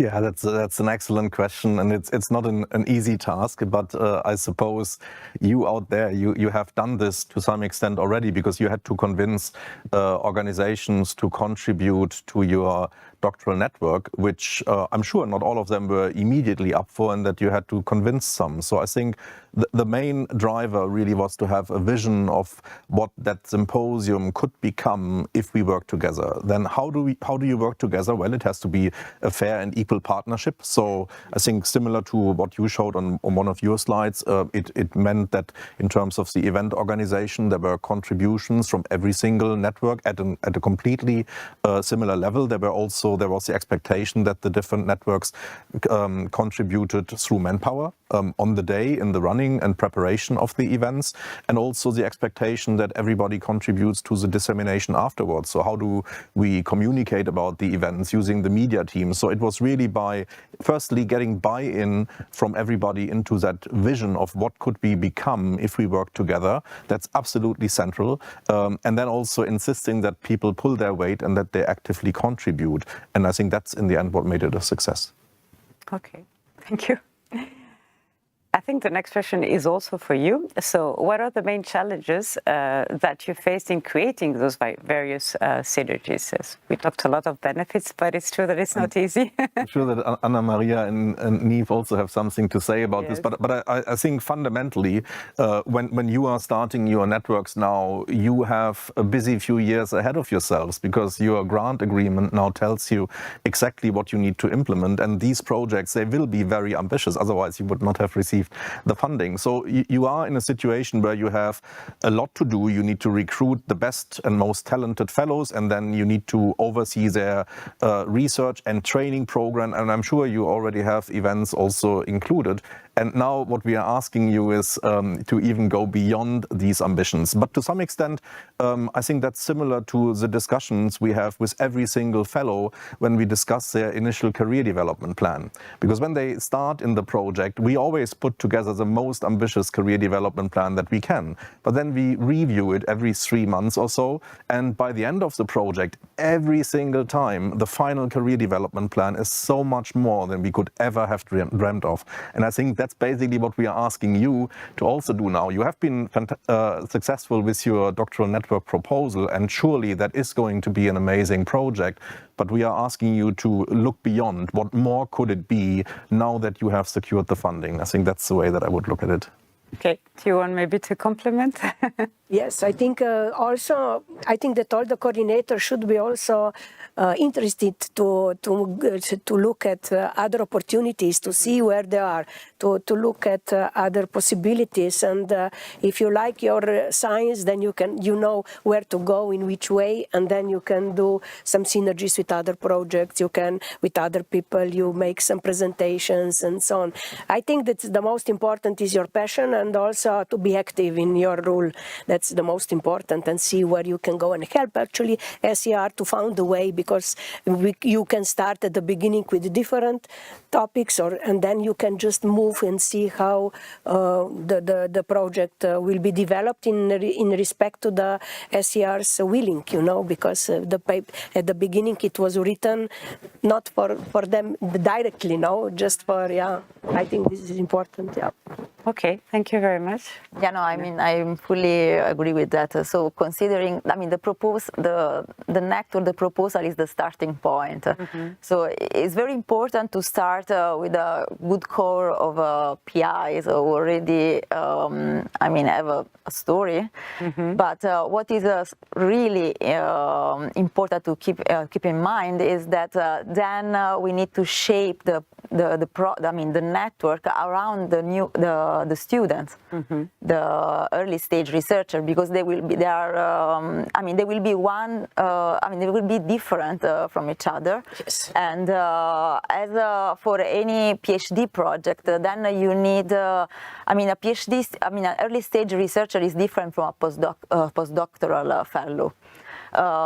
So you need then to combine their attitude, which means their background, technical background, but also their personal attitude, and so you need to shape the project also around that, and also the secondments and everything that. So there is a continuous refinement of the starting proposal. Indeed, and in terms of challenges for establishing synergies, because this is a bit. On the issue, are the benefits higher than the challenges, you would say? Yes, definitely. I see Karsten, who's actually, yes, Nives too. No, I mean, in my situation, I should say that in both cases, everything came pretty natural because we were more or less coming from the same community regarding the synergies with the other funding agency project. So in that case, was relatively simple, let's say, to find a contact point. Yeah, I mean, I found pretty, interesting, and we really had fun trying to, building together. And we are already thinking about how to go beyond then for the next step. That's very good to hear. Okay, thank you very much to the three of you. And I think here's a question actually for the three of you. And so do you plan to have any new synergies, for example, for complementary exploitation of results? So Anna Maria, you just said that you're already thinking of the future. I don't know who wants to start. Yeah, I can. Yeah, okay. I mean, I think you had the perfect example on your slides where there was the example of a number of projects working together in the same area. And whenever that's the case, if there's anyone out there that does similar research to you in your doctoral network right now, by all means reach out to them, because I think that's the easiest way of finding these synergies. I think what we tried to communicate today is that these synergies, they are in so many different areas, from the hardcore research all the way to the softer career skills and communication, that collaboration is not at all limited to one specific area or expertise. It is really open to all of these areas, and it needs active driving. So I think that's what we want to encourage. Definitely. Yeah, I think that also if you develop some common platform like materials platform or mass spectrometry platform can be used in any topic. It's not only food related, but can be used in environment, can be used in characterization of materials everywhere. And if the people see, or if the researchers see this potential, then you can make synergies very quickly. So starting with the topic that you are coordinating, but then go much more wider, and this is the important thing that I think that you can find the synergies for. Yeah. Thank you. Yeah, I mean, the ITN, I would say that is a perfect playground for exploration. So what at the moment we have in mind is understanding which are the most promising results. And now we are halfway, let's say, so we still have time to think about that. But the idea is really try to focus then on what is more promising and see if we want to maybe focus on the development of a specific technology or a specific topic which can go from to, for example, an EIC, a new proposal, or so this is still an explorative way, but there are really many different type of opportunities. Okay, thank you, and good luck for exploiting those new opportunities. Thank you. Okay, I have now a question for you, Anna Maria. So do you think that the synergies you put in place between the three MSCA, ERC and EIC projects can be easily replicated and could serve for other projects in other scientific domains? Well, you need a common ground. I'm repeating myself on this side. So you need a common ground, and at this early stage, what probably helps is having already dealing with colleagues who are already in the field. This helps a lot, the communication. So I don't see why this would not be possible in other scientific fields. Okay. So, I mean, the food, for example, as Nives was showing as well, I mean, the traceability issue, I mean, has a different type of development, I guess. So that can be another platform. Definitely. Okay, thank you very much. I will now move to the next question, so the question is, are there any efficient ways for coordinators to find suitable projects for synergies? In past ITNs, we tried to find related projects via Cordis, but that was very time-consuming and not successful in the end. So before giving you the floor, I will actually let you know that we will publish after this event all the list of DN projects which were funded under the call 2022. You can also use Cordis indeed, and it's not sometimes very easy, but you can also use the Horizon Results platform. And finally, I think we are also here in the REA to help you actually connect with projects. So don't hesitate to contact us, to contact your project coordinator, to let them know what you're looking for, and we will try actually to put you in contact with sister projects. I don't know if you have used any other tools which you want to share as best practice. No? No, you explain them. Yeah, explain them. Okay. Perfectly. Perfectly. Okay, so I'll move to the next question, which is for you, Karsten. So what is the presenter coordinator of both the networks which have joined meetings? This would make it more likely that there are synergies of the topic. So does the organizer of the event have to be the coordinator of all these different projects? I think from the examples that you've shown, absolutely not.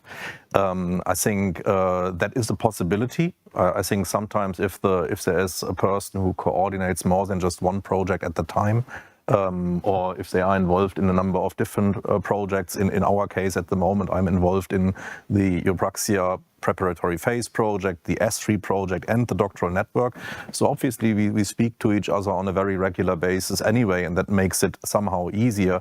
But I think from the examples that we have seen both extreme ends. We have seen the case where the projects that decide to work together are really focused in almost the same area, and that amplifies the science. Mm-hmm. But we've also seen case studies where they had absolutely nothing to do with each other, and still the reach of the messages that came out of these events was much bigger, and clearly that is an advantage in itself, because visibility ultimately drives public understanding, it drives policy decisions. So if projects can be more visible, then it benefits everybody, so I think I wouldn't see that as a limiting factor. Certainly it makes it easier if the coordinator has several projects under their belt, but it doesn't have to be a limiting element at all. Thank you very much. Okay, I'll take the next question. So what is the benefit of these synergies apart from DC personal career? Is there any additional EU funding for this? So I don't know if anybody wants to reply. In some cases, there can be complementary. Complementary, yeah. Exactly, for example, we have a good example. We applied this year for the twinning projects with University of Thessaloniki. Mm-hmm. So if we will be successful, we can get the project. So there will be another funding for training and also for exchange of ideas. So yeah, national, international projects you can apply for. Definitely. And, I think there are also other possibilities. Mm-hmm. Erasmus exchange, just found it. Yeah. You just need to find the ways. There are many. Also infrastructure. Infrastructure, I think, is one of very important parts, especially as a services, no? Mm-hmm. So you can apply for to promote your research and ask for funding for this. Absolutely. But I think maybe if the question is actually related to the fact that if in a DN project you establish synergies, whether you're going to get additional funding for that, unfortunately, I don't think, this is not the case. So just to clarify. Yep. Okay, I'll take the next question then. So did all these projects already establish the synergies before handing in their applications for the DN, so that, for example, joint trainings were already part of the application?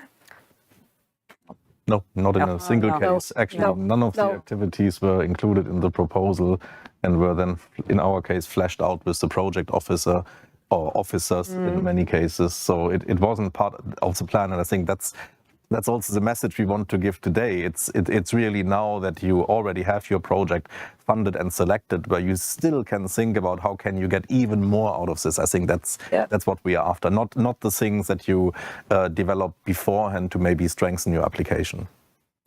This is also good from ITN that it is a little bit flexible, no? It's very important, because otherwise it will be very difficult to be so. No, definitely. And of course, I mean, for such actually synergies, we are encourage you actually to do it. So it's very nice that you actually did it during the course of the project. Okay, I'll take the next question then. Can you give us any examples of synergies with the UK? What about UK partners who were initially beneficiaries but will be receiving funding from the UK? So I don't know if you had any collaborations with the UK. Yes.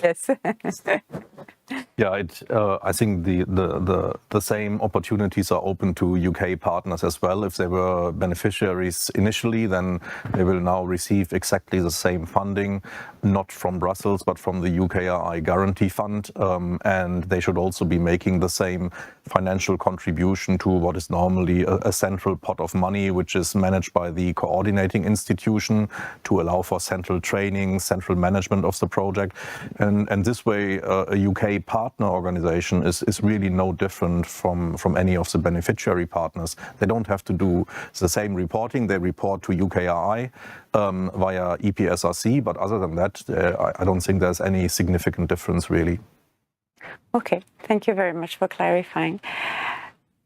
Okay, I will now take the last question because unfortunately we have some time constraints. So the last question is to all of you, and it says, positive effects for ESRs and outreach seem obvious. Are there, in your opinions, any positive or negative financial consequences related to your synergy initiatives that you discovered only after organizing your events? I see that you're all saying no with your heads. Until now, no, but you never know, no. Yeah, I suppose the moment you organize a large event, like one of our events had 1,000 participants, so the financial risks are significant, from hiring the venue to not being 100% in a position to be able to plan the media uptake. Is it going to be very small? Is it going to be massive? And then the communication will also drive some of the cost. It's not a cost-saving exercise at all. I don't think that's a message that any of us wanted to convey today. It's not about reducing the financial impact on the doctoral networks. It's really about getting much more out of the same funding. In the end, it is going to be a zero-sum game, but much better visibility, more networking opportunities, and much improved communication, and also scientific discussions through these activities. I mean, regarding my experience, I think there was even, let's say, the same budget. There was a gain, let's say, from for example, the partner hosting the ESR, because the ESR was funded by the ITN project, and the new partner had the possibility of follow-up of his own work at zero budget. Zero budget, yes. So at the end was a sort of gain, actually. Gain, yes. Yeah. Win-win situation, exactly. Yes. Okay, so thank you very much. I'm afraid we need to stop here. I would just like to reassure you that in case we haven't answered any live question, we will actually forward them to you afterwards. You will provide us with an answer and we will send it with our guests. So thank you again for being here with me today. Thank you for actually, I think you have demonstrated all the advantages of actually trying to establish collaborations. So thank you again, and we will be back in 15 minutes. Sorry, apparently 11 minutes.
Welcome back. I hope you had an enjoyable break. So to continue today, I have the pleasure to welcome for the next presentation Anouk and Albena. So thank you both for accepting to be here. Welcome. Before actually giving more details about what you will be presenting, maybe you can introduce yourselves. Anouk, do you want to start? Yeah. Thank you. I'm a policy officer working in the DG for Education, Youth, Sports and Culture, EAC for short, at the European Commission. I work notably on topics related to postdoctoral fellowships, but also on business academia cooperation within MSCA. So I was. This is a bit what I'll be presenting synergies with some of the other EU programs afterwards. Thank you, Anouk. Albena? My name is Albena Kuyumdzieva. I'm policy officer in DG Research and Innovation, and I'm working in the European Innovation Council unit, for which, and for more about the EIC, I'm going to talk a bit later. Absolutely. So I think we can start with the first presentation, and it's actually going to be you, Anouk, who is going to present us the collaborations of MSCA with the European Institute for Innovation and Technology and Erasmus+. Yes. So the floor is all yours. Thank you. And to the slide. I hope we can see the slides, but yes. So a bit in complement to some of the presentations you've had before. Essentially, what I wanted to focus on today are two guidance notes that we published over the last few years to present a little bit, to highlight a little bit potential opportunities for building synergies with the MSCA and with these two other EU programs. So one is the European Institute of Innovation and Technology, the EIT for short, and Erasmus+. And the note that we published are really aimed at stakeholders from MSCA or stakeholders from the other programs to learn about the other opportunities in the other programs, and try to get to see if there could be potential for their own projects or activities to build on these opportunities, essentially. So why these programs is they have a lot of common objectives and connections. The MSCA is in terms of policy objectives, the MSCA is very much one of the main programs at EU level that creates this bridge between the European research area and the European education area, with this kind of dual objective of the training and education and skill building for researchers. So this links with higher education, together with this focus on excellent science and innovation. And this is also a perspective of objectives that you find in the European Institute of Innovation and Technology, where they have this at the core of the EIT is what they call the knowledge triangle, of creating communities, ecosystem that connects education partners with research and with industry and innovation actors. And it's also something that we find more and more in Erasmus+, through the wider role that higher education institutions play today in this ecosystems, and in particular, I think it's very much highlighted in the European strategy for universities that was published a few years ago, and Erasmus+ is more and more embracing this as well. So a lot of connections with the programs. As you know probably already, both the MSCA and the EIT are two programs that are part of the Horizon Europe framework program. MSCA under the Excellent Science pillar, while the EIT is under the Innovative Europe pillar 3, along with the European Innovation Council that Albena will present later on. And so it's creating synergies between these programs across pillars, whereas the Erasmus Plus program, obviously it's its own program. It is the EU flagship program for education, so from early education, from primary all the way to lifelong learning and including higher education. The guides that we prepared, that we published on the synergies between the programs, essentially, I've mentioned it a little bit before, but we really had two objectives with these guides. The first one was really to review the state of play in terms of how our stakeholders have made use of opportunities that arise from synergies and complementarities between MSCA and Erasmus Plus and the EIT. So looking at how they've put it in practice in their project description, in their proposals, but also then look at how it could be at the wider range of opportunities and promote it more widely to different potential applicants, to participants in our projects, so that they are aware as well of the wide range of potential opportunities that exist there to either to support the development of your collaborations, to add complementary activities in parallel to what you're doing with your MSCA Doctoral Networks, or to look for potential ways of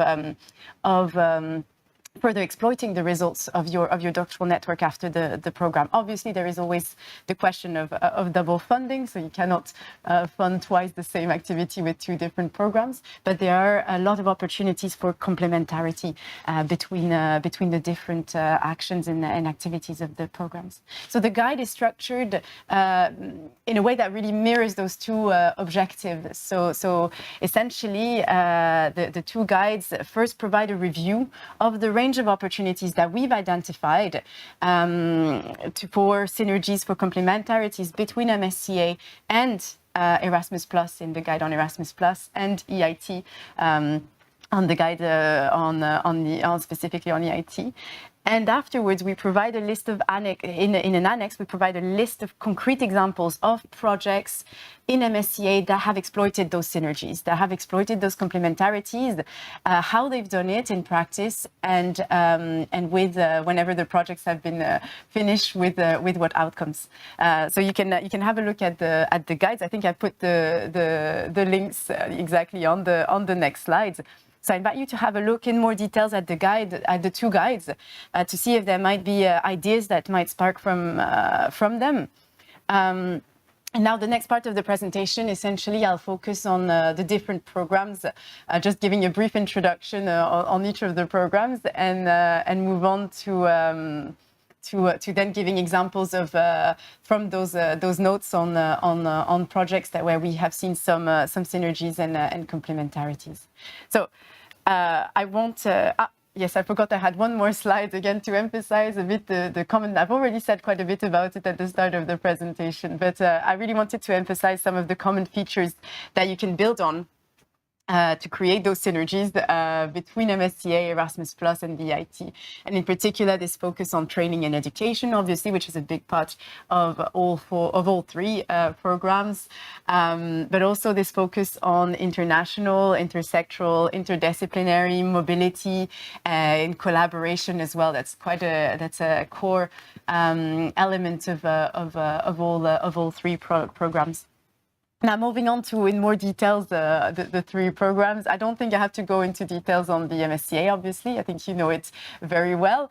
But I just wanted to highlight that since we are in the Doctoral Networks Coordinators Day, I'll try to focus my examples that I'll provide later on well,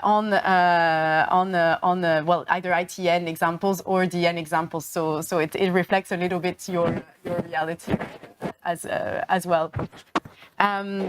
So without further ado, moving on to the Erasmus Plus program. So Erasmus Plus covers all stages of education. And so here in the guide, we focused exclusively on the actions that are in the fields of higher education. And there are 5 core actions that can be quite relevant. What we've seen from the examples that we found from previous projects is often the Erasmus Mundus joint master's degrees is used as a stepping stone to then apply for a DN, for example. But there are other initiatives, other actions under Erasmus Plus that can be relevant as well, including the European Universities Initiative, and I'll provide one example later on in the presentation. There is also not so much here in terms of synergies with consortium, but more with for individual researchers participating in projects. The mobility, Erasmus Plus mobility action can be of interest either for doctoral researchers, but also for research staff.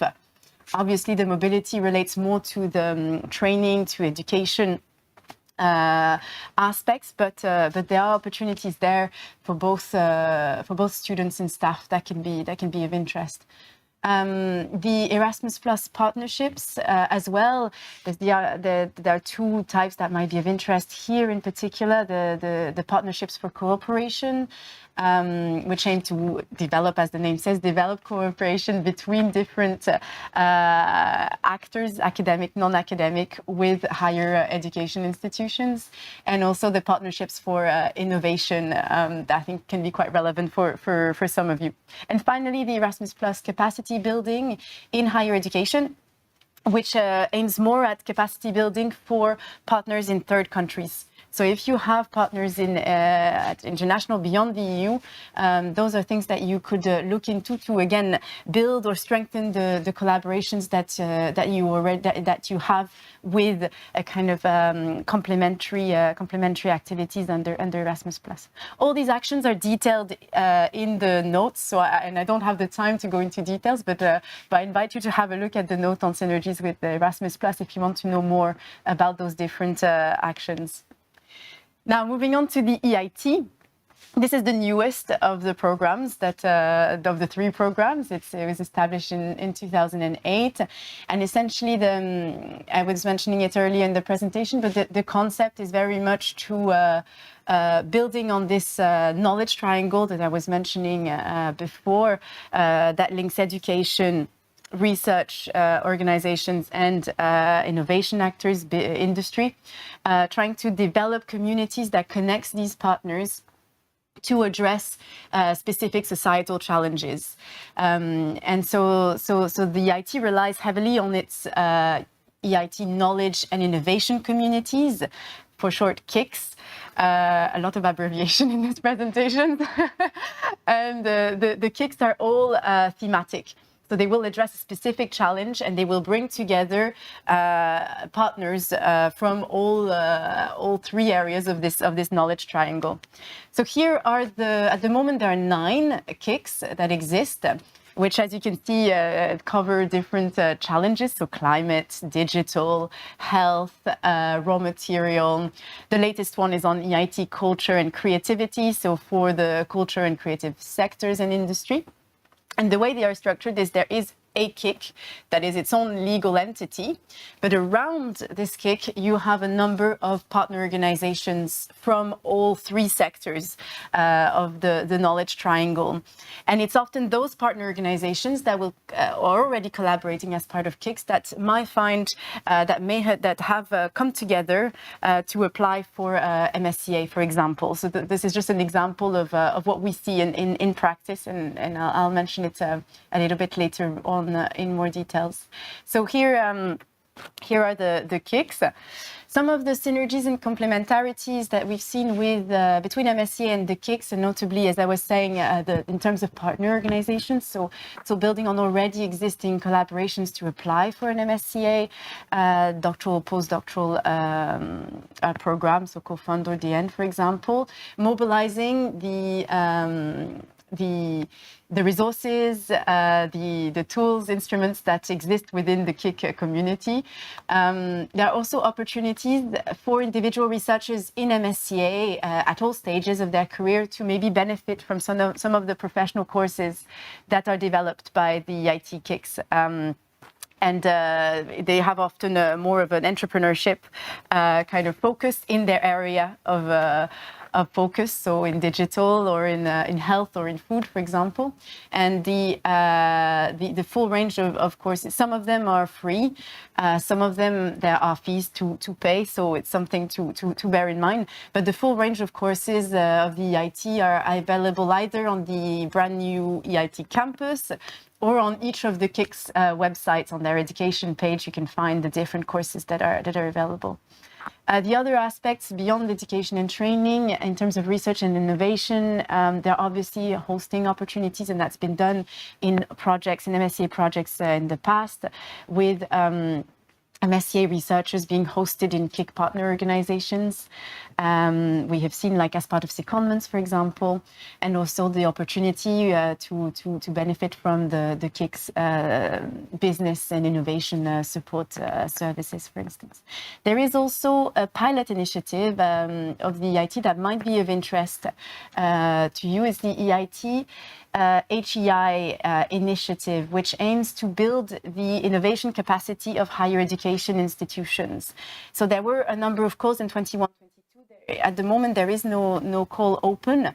But this is something to look maybe into in the future, especially since a lot of your consortium involve already partnerships with non-academic partners. So these are some of the synergies and complementarities we've seen. In terms of the benefits of the synergies, both for Erasmus Plus and for the KICs, what we see in them is the possibility, is additional opportunity for international, intersectoral experience. For the individual researchers, both the fellows, but also potentially other researchers in the program. The other additional opportunities for mobility of individuals as well. Creating also or reinforcing existing partnerships. So it helps to continue building the collaborations forward, taking them forward. And obviously complementary or follow-on funding opportunities for the participants. And I was mentioning it before as well, but obviously through this is the idea is also to give you tools to further exploit the results of the projects that you have. How can you take them one step forward and disseminate the results of your MSCA projects beyond the duration of the MSCA funding? So now I'll move on to some of the examples that we've identified. All these examples are in the guidance notes. So again, I invite you to have a look. But one example is from an ITN project, so from Horizon 2020, called Foguru, which was an industrial doctorate program. And which involved a lot of partners from EIT Digital. And as part of that collaboration, the fellows were able to access living labs, for example, that were partners with EIT Digital, but also they involved one of the regional hub of EIT Digital in France, in Rennes, to lead the courses on innovation, entrepreneurship in the doctoral program. They've also co-organized a range of events like a hackathon, for example. So that collaboration between the EIT Digital partners and additional partners in the MSCA ITN was provided quite a wide range of opportunities, both for training and for research and innovation. Another example here is from synergies between MSCA and Erasmus Plus, and this is the cooperation partnerships in particular. So they're quite small projects, but here in this case, it's the Erasmus Plus project built on a successful ITN project called EduWork, for example, and to develop 3 modules on mental well-being, on open science, on communication, so all quite important topics for both higher education and research today. And so they really built on the results of the ITN project and on the collaborations that already existed, adding a few other partners to develop this Erasmus Plus project. And my final example, unfortunately, I wanted to have an example of synergies with the European Universities Initiative. Unfortunately, I could not find one in a ITN or a DN project. Most of the examples that I give you here, essentially, we developed them from the notes based on the descriptions of the projects. So it's based on keyword search. So if it's not in the proposal, in the project description, we may not be able we may not have identified all synergies that have been developed, and especially later on in the projects, or at for follow on for exploitation of the results of the MSCA project. But here is an example which I think can be relevant as well for ITN projects of the synergies with the European University Alliance, ENA Europa, developed its own postdoc fellowship. But could see also a doctoral program under MSCA called UNA for Career. And again, co-fund is the mono-beneficiary action, so it's the UNA Europa Alliance that is the main beneficiary, but they mobilize the partners of the alliances to host a wide range of secondments for a wide range of expertise, intersectoral, international expertise, interdisciplinary expertise.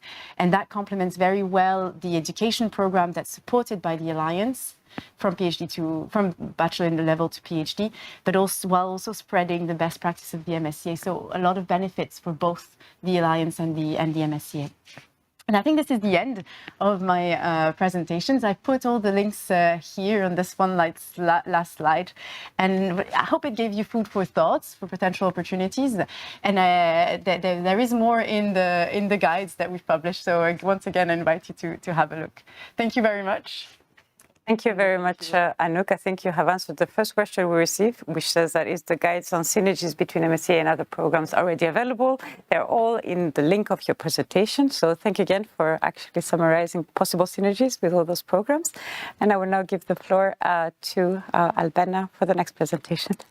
Thank you very much. Anouk spoke a lot about synergies, and now I want to speak about synergies and continue synergies with deep tech innovation. So for those of you who don't know or haven't heard about the European Innovation Council, small speed dating, we are the biggest European innovation initiative, the most bold one so far, and with a budget of over 10 billion euros for the framework program, we aim to support deep tech innovations and to help Europe build on the enormous research potential that we all have and transform our research results into innovation that can help our competitiveness and move further and solve one of the global challenges that we are facing. What is very unique about EIC that we fund the whole research to innovation cycle. So we have 3 instruments going to a very basic research from technological readiness 1 to scaling up of startups and going to Tier 9. We fund all possible areas of research and innovation that you can imagine. So most of our funding goes to so-called open areas, which are dedicated to any type of deep tech research and innovation idea or service or product that you may have. And we have a dedicated funding that goes to specific areas of policy interest that are the so-called EIC challenges. We have 3 main funding instruments, starting from the EIC Pathfinder, that is basically the program that brings us to the future. If you think about self-healing robots, if you think about self-conscious AI that can reason as a human being, you may think about science fiction movies. No, these are just normal projects that we fund through our Pathfinder scheme. So the Pathfinder is a collaborative research instrument open for any type of ideas that aim to bring concepts that can potentially disrupt the market or create a new one. There we have normally a consortia comprised of university, different research organizations, but also different SMEs and startups that work together to reach a level of Tier 3 or 4, proof of concept, and then to see how we can develop it further. And then we go to the second instrument, that is the EIC transition, that aims to bridge the so-called valley of death, where great research ideas fail to transition themselves into a prototype or into a concept that can be validated in relevant environment, and further go and build the business model, the market readiness, and transition in an innovation that will be potentially released to the market.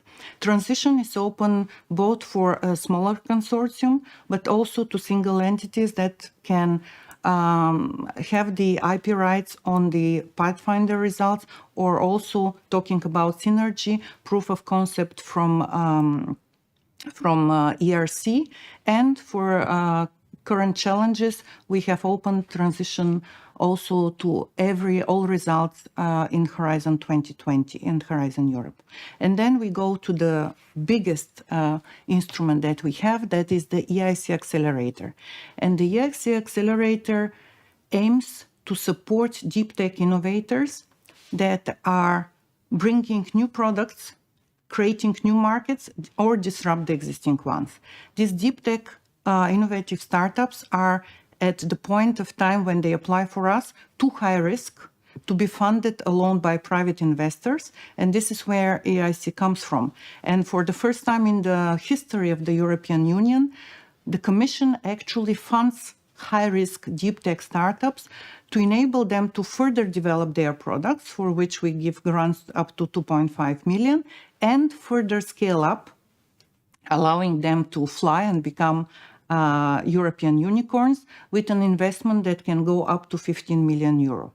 And there we talk of, again, wide range of companies and activities, ranging from companies that can create a purely artificial heart, going to companies that are striving to have the biggest quantum computer in the world, and going to companies that are developing insect proteins for animal and plant food. So it's really the whole range of research and innovation ideas that you may have. And then going to our synergy scheme that is called the Next Generation Innovative Talent Scheme, that was designed to address two key challenges that we have seen through our programs. First, we see the challenge that we need to keep the European innovation potential in Europe. We need to provide opportunities for researchers to become entrepreneurs, to bring their research ideas to the market. Then we also see that there's additional need for unlocking the innovation potential of researchers and giving them the leadership and the knowledge and the experience and the type of entrepreneurial mindset that they will need in order to further develop their research ideas. And then, of course, we want to ensure that companies, highly innovative deep tech startup companies, have actually the access to these brains, to the European brains, to the breakthrough research ideas, and they can integrate them in their innovations.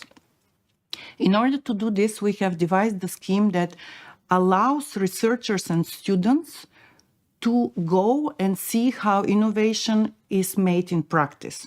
So for researchers and students from, in this particular case here, we are talking about Marie Curie actions, postdoctoral fellowship, doctoral networks, and co-fund programs, but also from researchers from ERC, from EIC Pathfinder, research infrastructures of Horizon Europe and EIT, to actually go and have internships in EIT and EIC-based companies.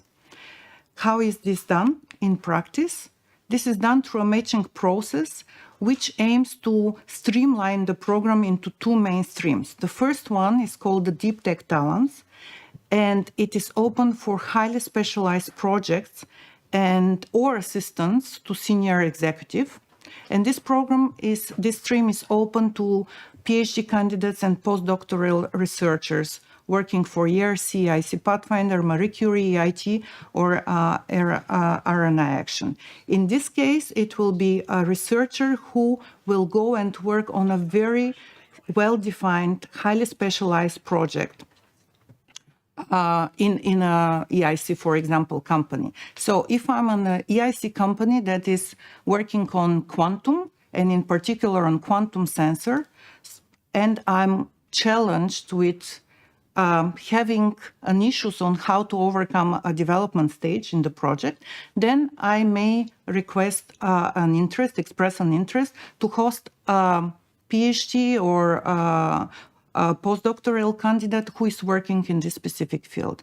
And this is a win-win solution both for the researcher who will see what it takes to actually bring the research concept to a marketable solution, and then for the company, of course, to continue further with the development of their solution. So this stream is open for internships that are from 3 to 6 months, depending of the original funding body and the duration that the researcher and the organization wants. And then the second stream is the so-called Aspiring Innovators scheme that is open for less specialized activities, and most likely there we will have a lot of students and also graduates from EIT.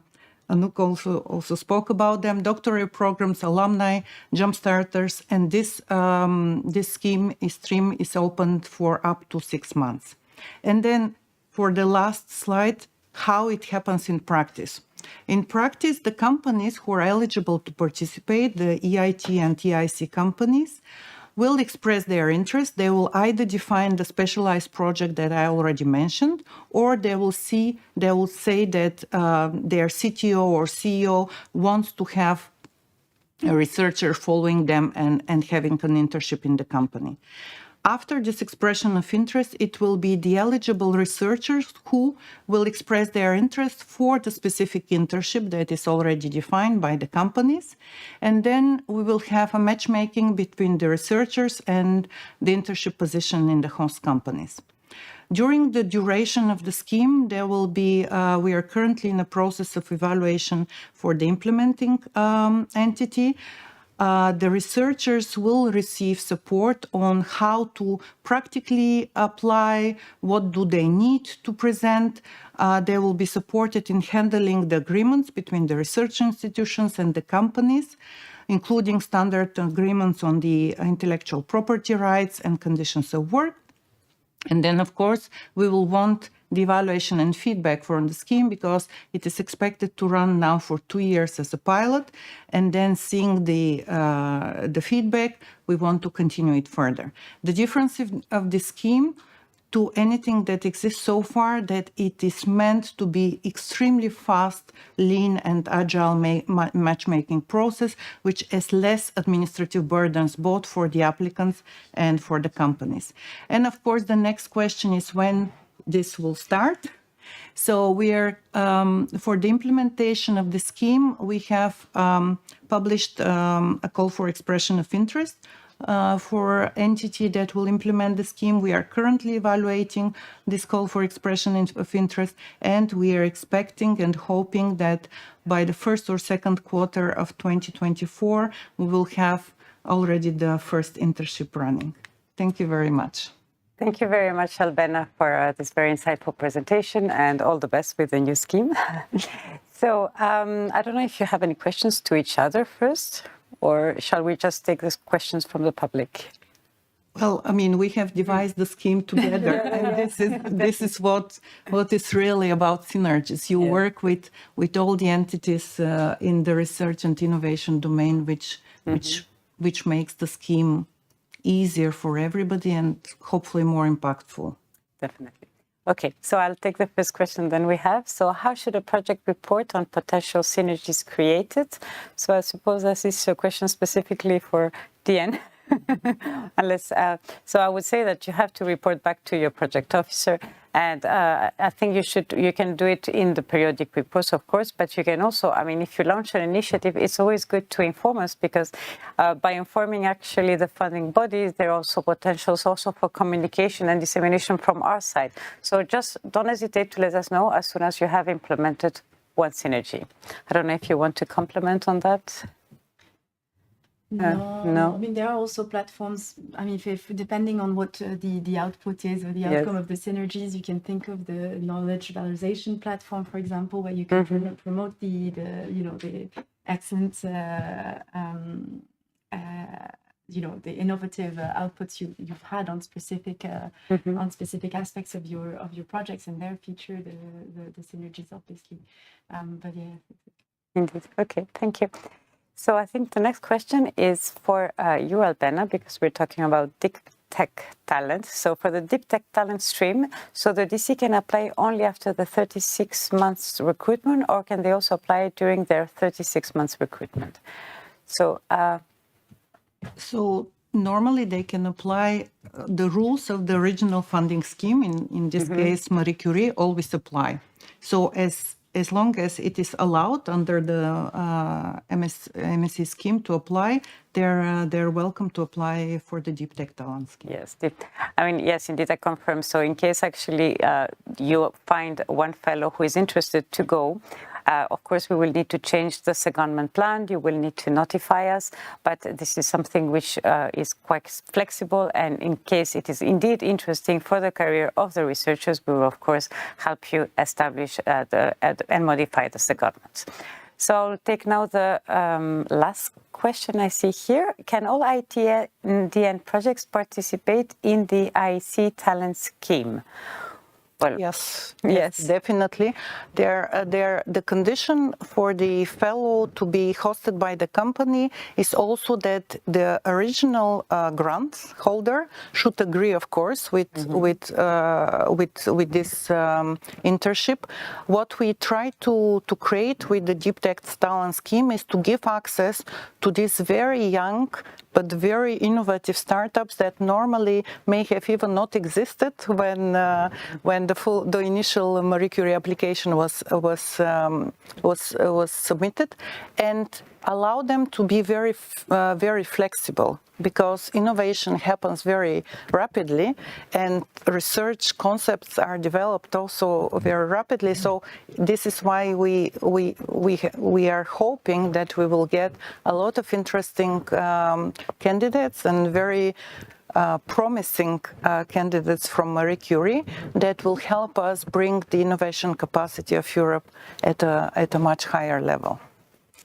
I hope so too. So, don't. I mean, we will actually also advertise. I mean, once the positions will be open, so you will be informed. So don't hesitate to also advertise also with your beneficiaries and other stakeholders who might be interested. And this is valid actually for the two collaborations which were presented today.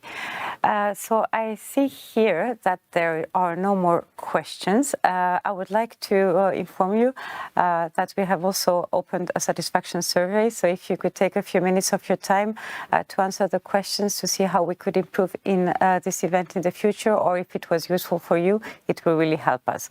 So thank you, both of you, for being here with me today, for having presented all those possible synergies with the different programs.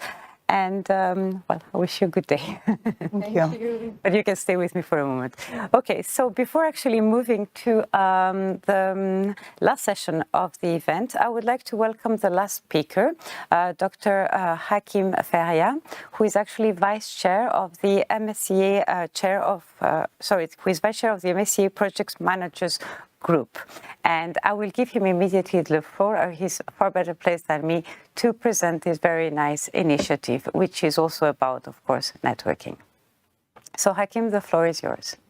So thank you for the introduction. So as it has been said, my name is Hakim Feria, and I work as a European project manager in France. I am one of the vice chairs with Ethan Segev of the Research Management Working Group of the Marie Curie Alumni Association, whose the chair is Jonas Krebs. And I would like to briefly introduce you our initiative. We created in 2021 a pan-European network of project managers of ITNs and DNs projects. So who are we?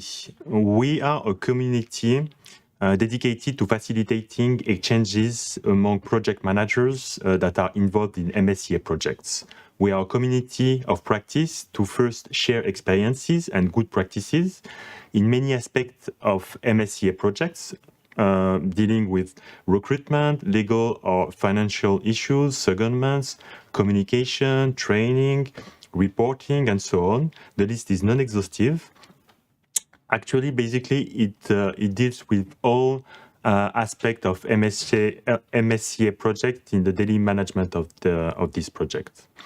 We are also a community of practice to promote joint activities across networks and disciplines. We actively foster collaborative initiatives, so members of group gain valuable insight into numerous ongoing projects, and then they are in a better position to create synergy and collaboration between project managers and research projects. We are also a community of practice to strengthen European project managers' role that are more and more acknowledged as the allow project run much more smoothly. And we work towards sustainable knowledge and support platforms. Why do we exist actually? So many project managers start without previous experience with MSCA projects. So our network here help them to be in a better position when they start their new position, and they feel also less isolated. Our experiences show the high turnover in project manager positions, often causing loss of knowledge in the institution. So our network also play a role of being a sound and sustainable source of knowledge, especially practical knowledge, I would say. Moreover, many processes, tools, and solutions are developed from scratch, so the wheel is reinvented. The COVID-19 pandemic has opened new avenues for online collaboration, offering new opportunities for synergies. And our group, our network, are complementing already the excellent work done by REA, EC, and NCPs. So we exist to bridge gaps, to offer the opportunity of project managers to create synergy among their projects. So here are current key figures. So our group is constantly growing. At that moment, there are more than 150 MSCA projects. There are more than 180 project and research managers from 19 countries. And altogether, we collect more than 580 years of collective experience in MSCA projects. So we have different profiles.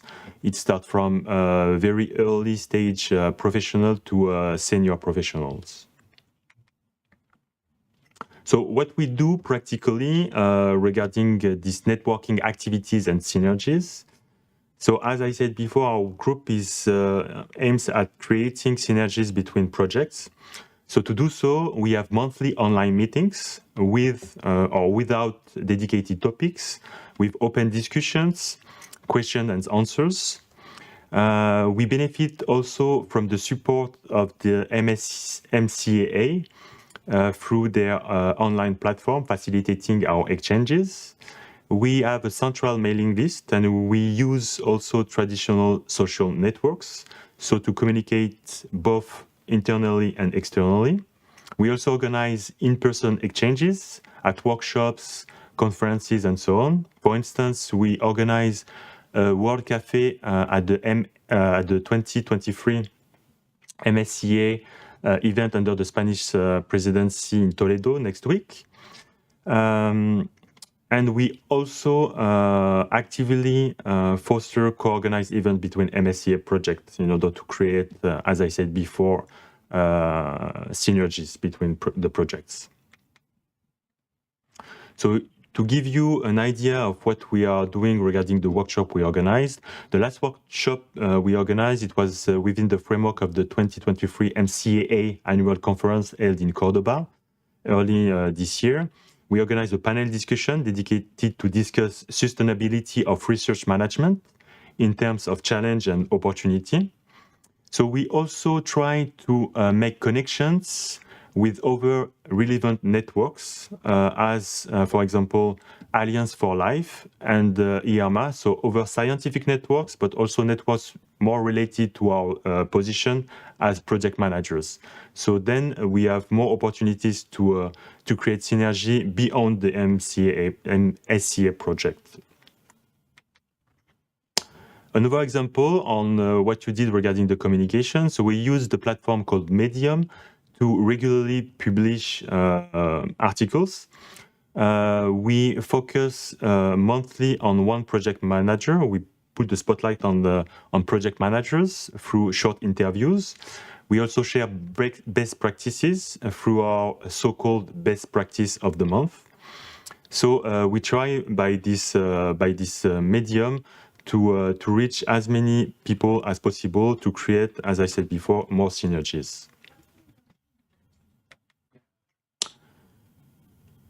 So how this short presentation is also a warm welcome to all new coordinators and project managers. So MSCA projects, especially the Doctoral Networks project, are very exciting and very challenging. And we are here to facilitate your journey and to offer you the possibility to create your future synergies with other projects. So I think the presentation will be made available, so you will get our contact details, so feel free to contact us. The group is really open, so don't hesitate to join us. And in case you have any question, I invite you to put them in Slido. I think they're gonna be collected, and we'll be happy to provide a reply. So thank you for your attention, and good luck and have fun with your new projects. Thank you very much, Hakim, for presenting the work of the group. It's a very nice initiative. And indeed, if you have questions or we would like additional information, please don't hesitate to post them in Slido. We will forward them to Hakim, and of course, we will provide you with his answers. And of course, we will also publish the presentation, so you will actually be able to also find the contact details. So we have now reached the end of the event, and for the final session, I have the pleasure to welcome in the studio Klaus Haupt and Claire Morel. So welcome to both of you, and thank you very much for joining me. Klaus is actually replacing Begoña Araño, who was actually planned to come, but unfortunately, due to unexpected circumstances, she was not able to attend. So I hope that you have enjoyed the different presentations, that you have found them as interesting as I did, because they provided us with quite a lot of meaningful and insightful feedback on the advantages of networking and synergies. So to wrap up, I would like to take the opportunity of having you here with me today to further engage you in a discussion and to actually further explore the advantages of those synergies, because I'm sure your expertise will shed some new light on those benefits. So I will maybe start with the first question, and my first question will be to you, Klaus. So in a few words, what would you say are the advantages of synergies and networking despite the challenges in implementing them? Thank you very much, Michaela. I agree with you indeed. I mean, that we were able to listen this morning to excellent presentations from our project representatives, showing really the large diversity of initiatives that can be put in place in order to enhance synergies, to create synergies, and to enhance networking across institutions. And indeed, I think that these presentations very forcefully put forward the whole potential that there is behind the creation of synergies. So what are the advantages? Advantages, of course, increased networking opportunities, increased possibilities of learning from each other. You will be able, by creating synergies, to achieve a greater impact and a greater value of your research and innovation actions. You will be able to further promote the scientific excellence of your research. You will be able to make a more efficient and a more effective use of resources. You will help us and help yourselves in avoiding duplication. You will be able, by creating synergies, to identify good practices that can be replicated in other contexts. you will be able to strengthen your outreach activities, your communication and dissemination activities, and ultimately, obviously, you will benefit from a bigger recognition and a higher visibility for the activities that you're running within your project. Admittedly, of course, I mean, as it was said this morning as well, creating synergies requires an effort, but I think with all the presentations to which we have been listening this morning, it was really demonstrated that the benefits that you can gain from cooperating and from creating synergies are much bigger than the investment that you would need to put into this. Thank you very much, Klaus. I think you have perfectly summarized all the advantages of trying to establish collaborations and implementing synergies. So I will now move for my next question to Claire. And my next question is, since synergies are so important, Claire, what is the Commission doing in this regard? So you've heard that indeed synergies are important for the Commission and for us.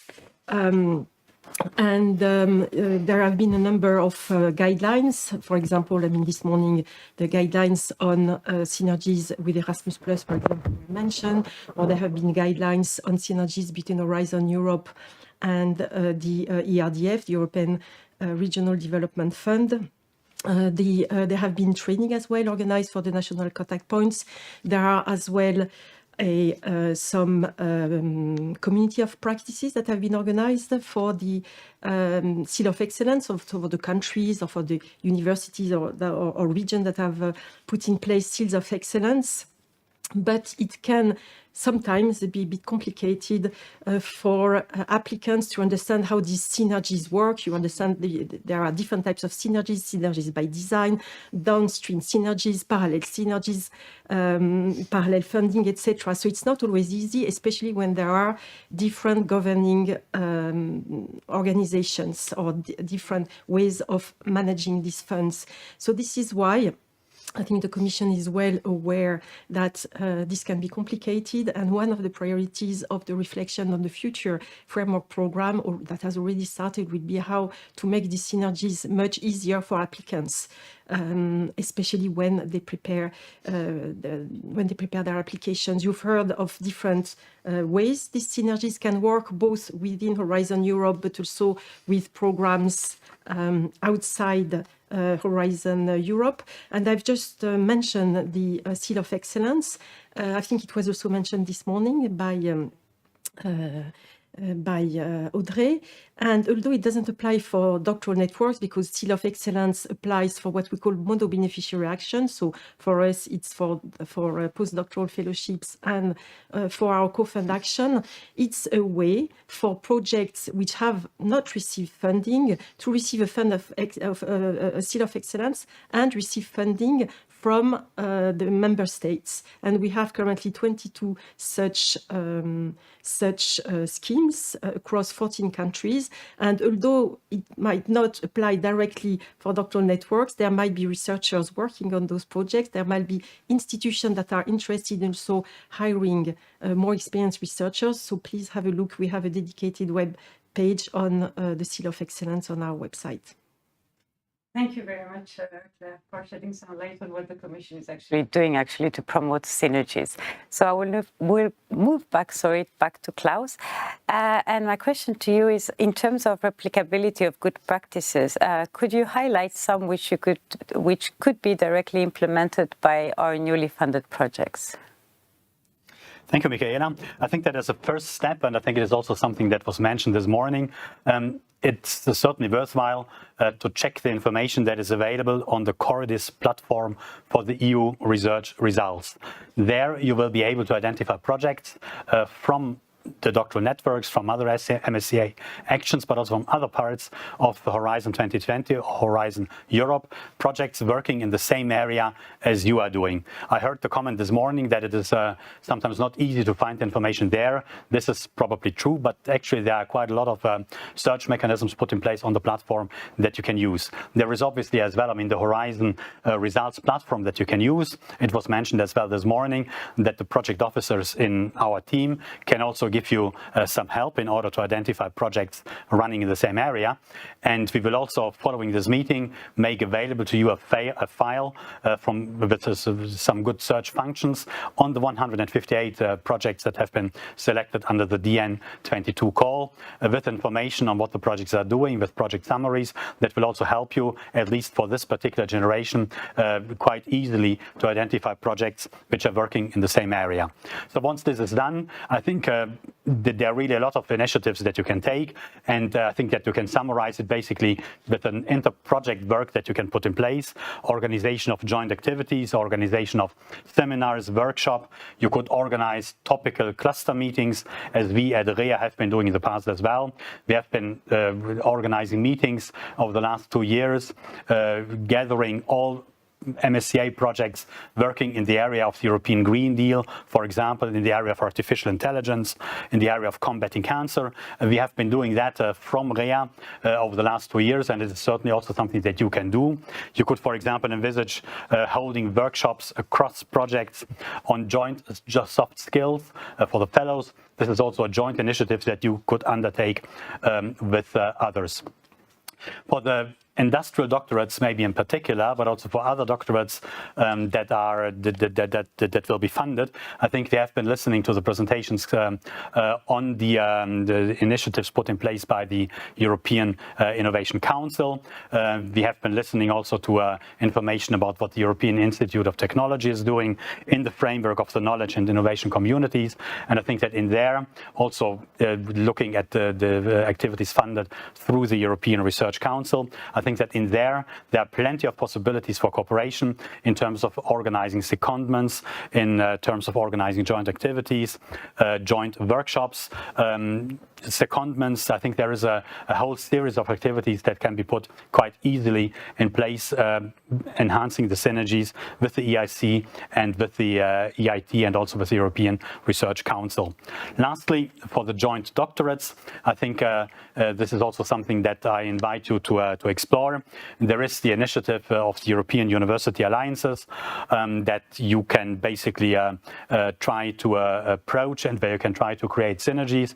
The European Universities Alliances pursue relatively similar objectives as you are doing with the joint doctorates, so reaching a higher level of integration and basically allowing students to get a degree by combining studies in several countries. And that is exactly the same that you will be doing for the joint doctorates. So these are very concrete things that you can do within your projects, which are not too complicated to put in place. You are definitely, from our side, encouraged to take initiatives, as long as there is no double funding. All proposals, all initiatives aiming to reinforce networking and aiming to create synergies are definitely welcome. As it was said this morning, there is no additional funding as such that we would be able to make available for the doctoral networks. But I think that throughout the morning session, we have really been able to demonstrate that even if there is no additional money being made available, that the benefits largely outweigh the efforts that you have to put into putting this in place. Definitely. Thank you very much, Klaus. So my last question would be to you, Claire. So we have heard that synergies go beyond Horizon Europe. So what would you advise beneficiaries to do to take advantage of these synergies? Okay, so it's true that this morning lots of the presentation and discussion concentrated on synergies that are promoted within Horizon Europe, but you've heard as well that there is the program also promotes synergies with other funding instruments, huge funding instruments like the cohesion funds, the European Regional Development Funds, with the Resilience and Recovery Fund. As I said, some guidelines, especially on the synergies between Horizon Europe and the ERDF, have been published. There are also some other types of synergies, for example, with the European Enterprise Network, which allows MSCA projects to reinforce its cooperation with enterprises, with business, with SMEs. And as my colleague this morning mentioned, Anouk, she talked about the guidelines that we have developed on concrete synergies with the Erasmus Plus program. And it's true that through my experience, because in the past I was also working for the Erasmus Plus program, in universities there are often thick walls between the colleagues who are working on higher education on Erasmus and then those who are working on research and innovation and Horizon Europe.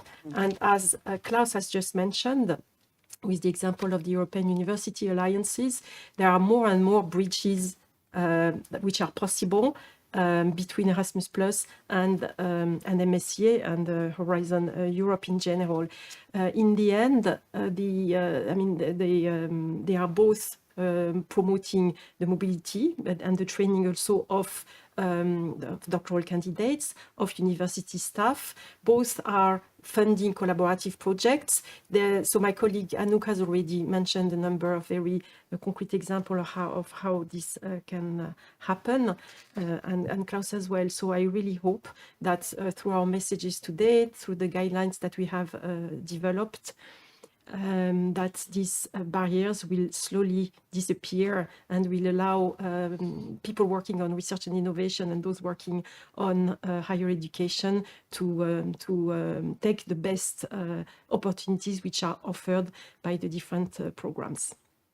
Thank you very much, Claire. I think this is a very nice conclusion. And I think that your answers have provided us with quite a lot of insight into the benefits of actually promoting networking and synergies, and have summarized very well the key takeaways of today's event. So to conclude, I would like to summarize myself and highlight in one single and last slide, and I'm waiting for it to appear on the screen, the main reasons why we would encourage you actually to try to establish collaborations and networking. And those main reasons actually can be summarized in 6 points.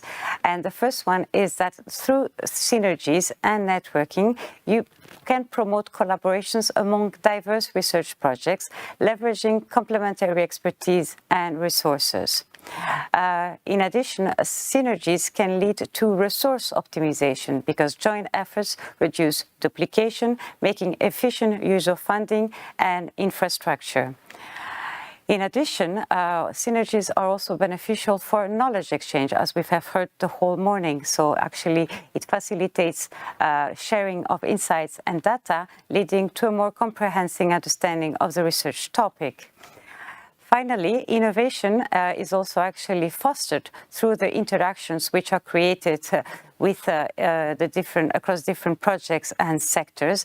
And of course, this innovation provides a broader perspectives on complex issues. And I would like to conclude that synergies and networking and collaborations actually maximize the impact of your research results. So this is I think this is the most important point, as it also provides a broader dissemination of research findings to the community. So as you can see, there are many reasons why we would really encourage you to try and establish collaborations. I think, and it has been repeated many times, we have demonstrated that there are many more advantages actually than challenges in establishing them. And as Klaus had said before, we will publish also after the event all the slides we have presented today. We will also provide you with the list of projects which have been funded under DN22. We encourage you to use Cordis and also the Horizon Result platform. There are also other tools, and we will also provide you with a summary of the tools you can use. And don't hesitate actually to contact us if you need help and guidance in order to navigate the different funding opportunities, different programs, different possibilities to establish and collaborate together. So on that final note, I would like to thank you very much for attending the event. I would like to warmly thank all the speakers who kindly made the effort to come here today and to present you with all the advantages of creating synergies. Thank you also to all the colleagues who have participated and who have made this event possible. Thank you to both of you for the final remarks, and I wish you all the best with your projects, and in case you need anything, as I said before, don't hesitate to contact us. So thank you, and I wish you a very nice end of the day.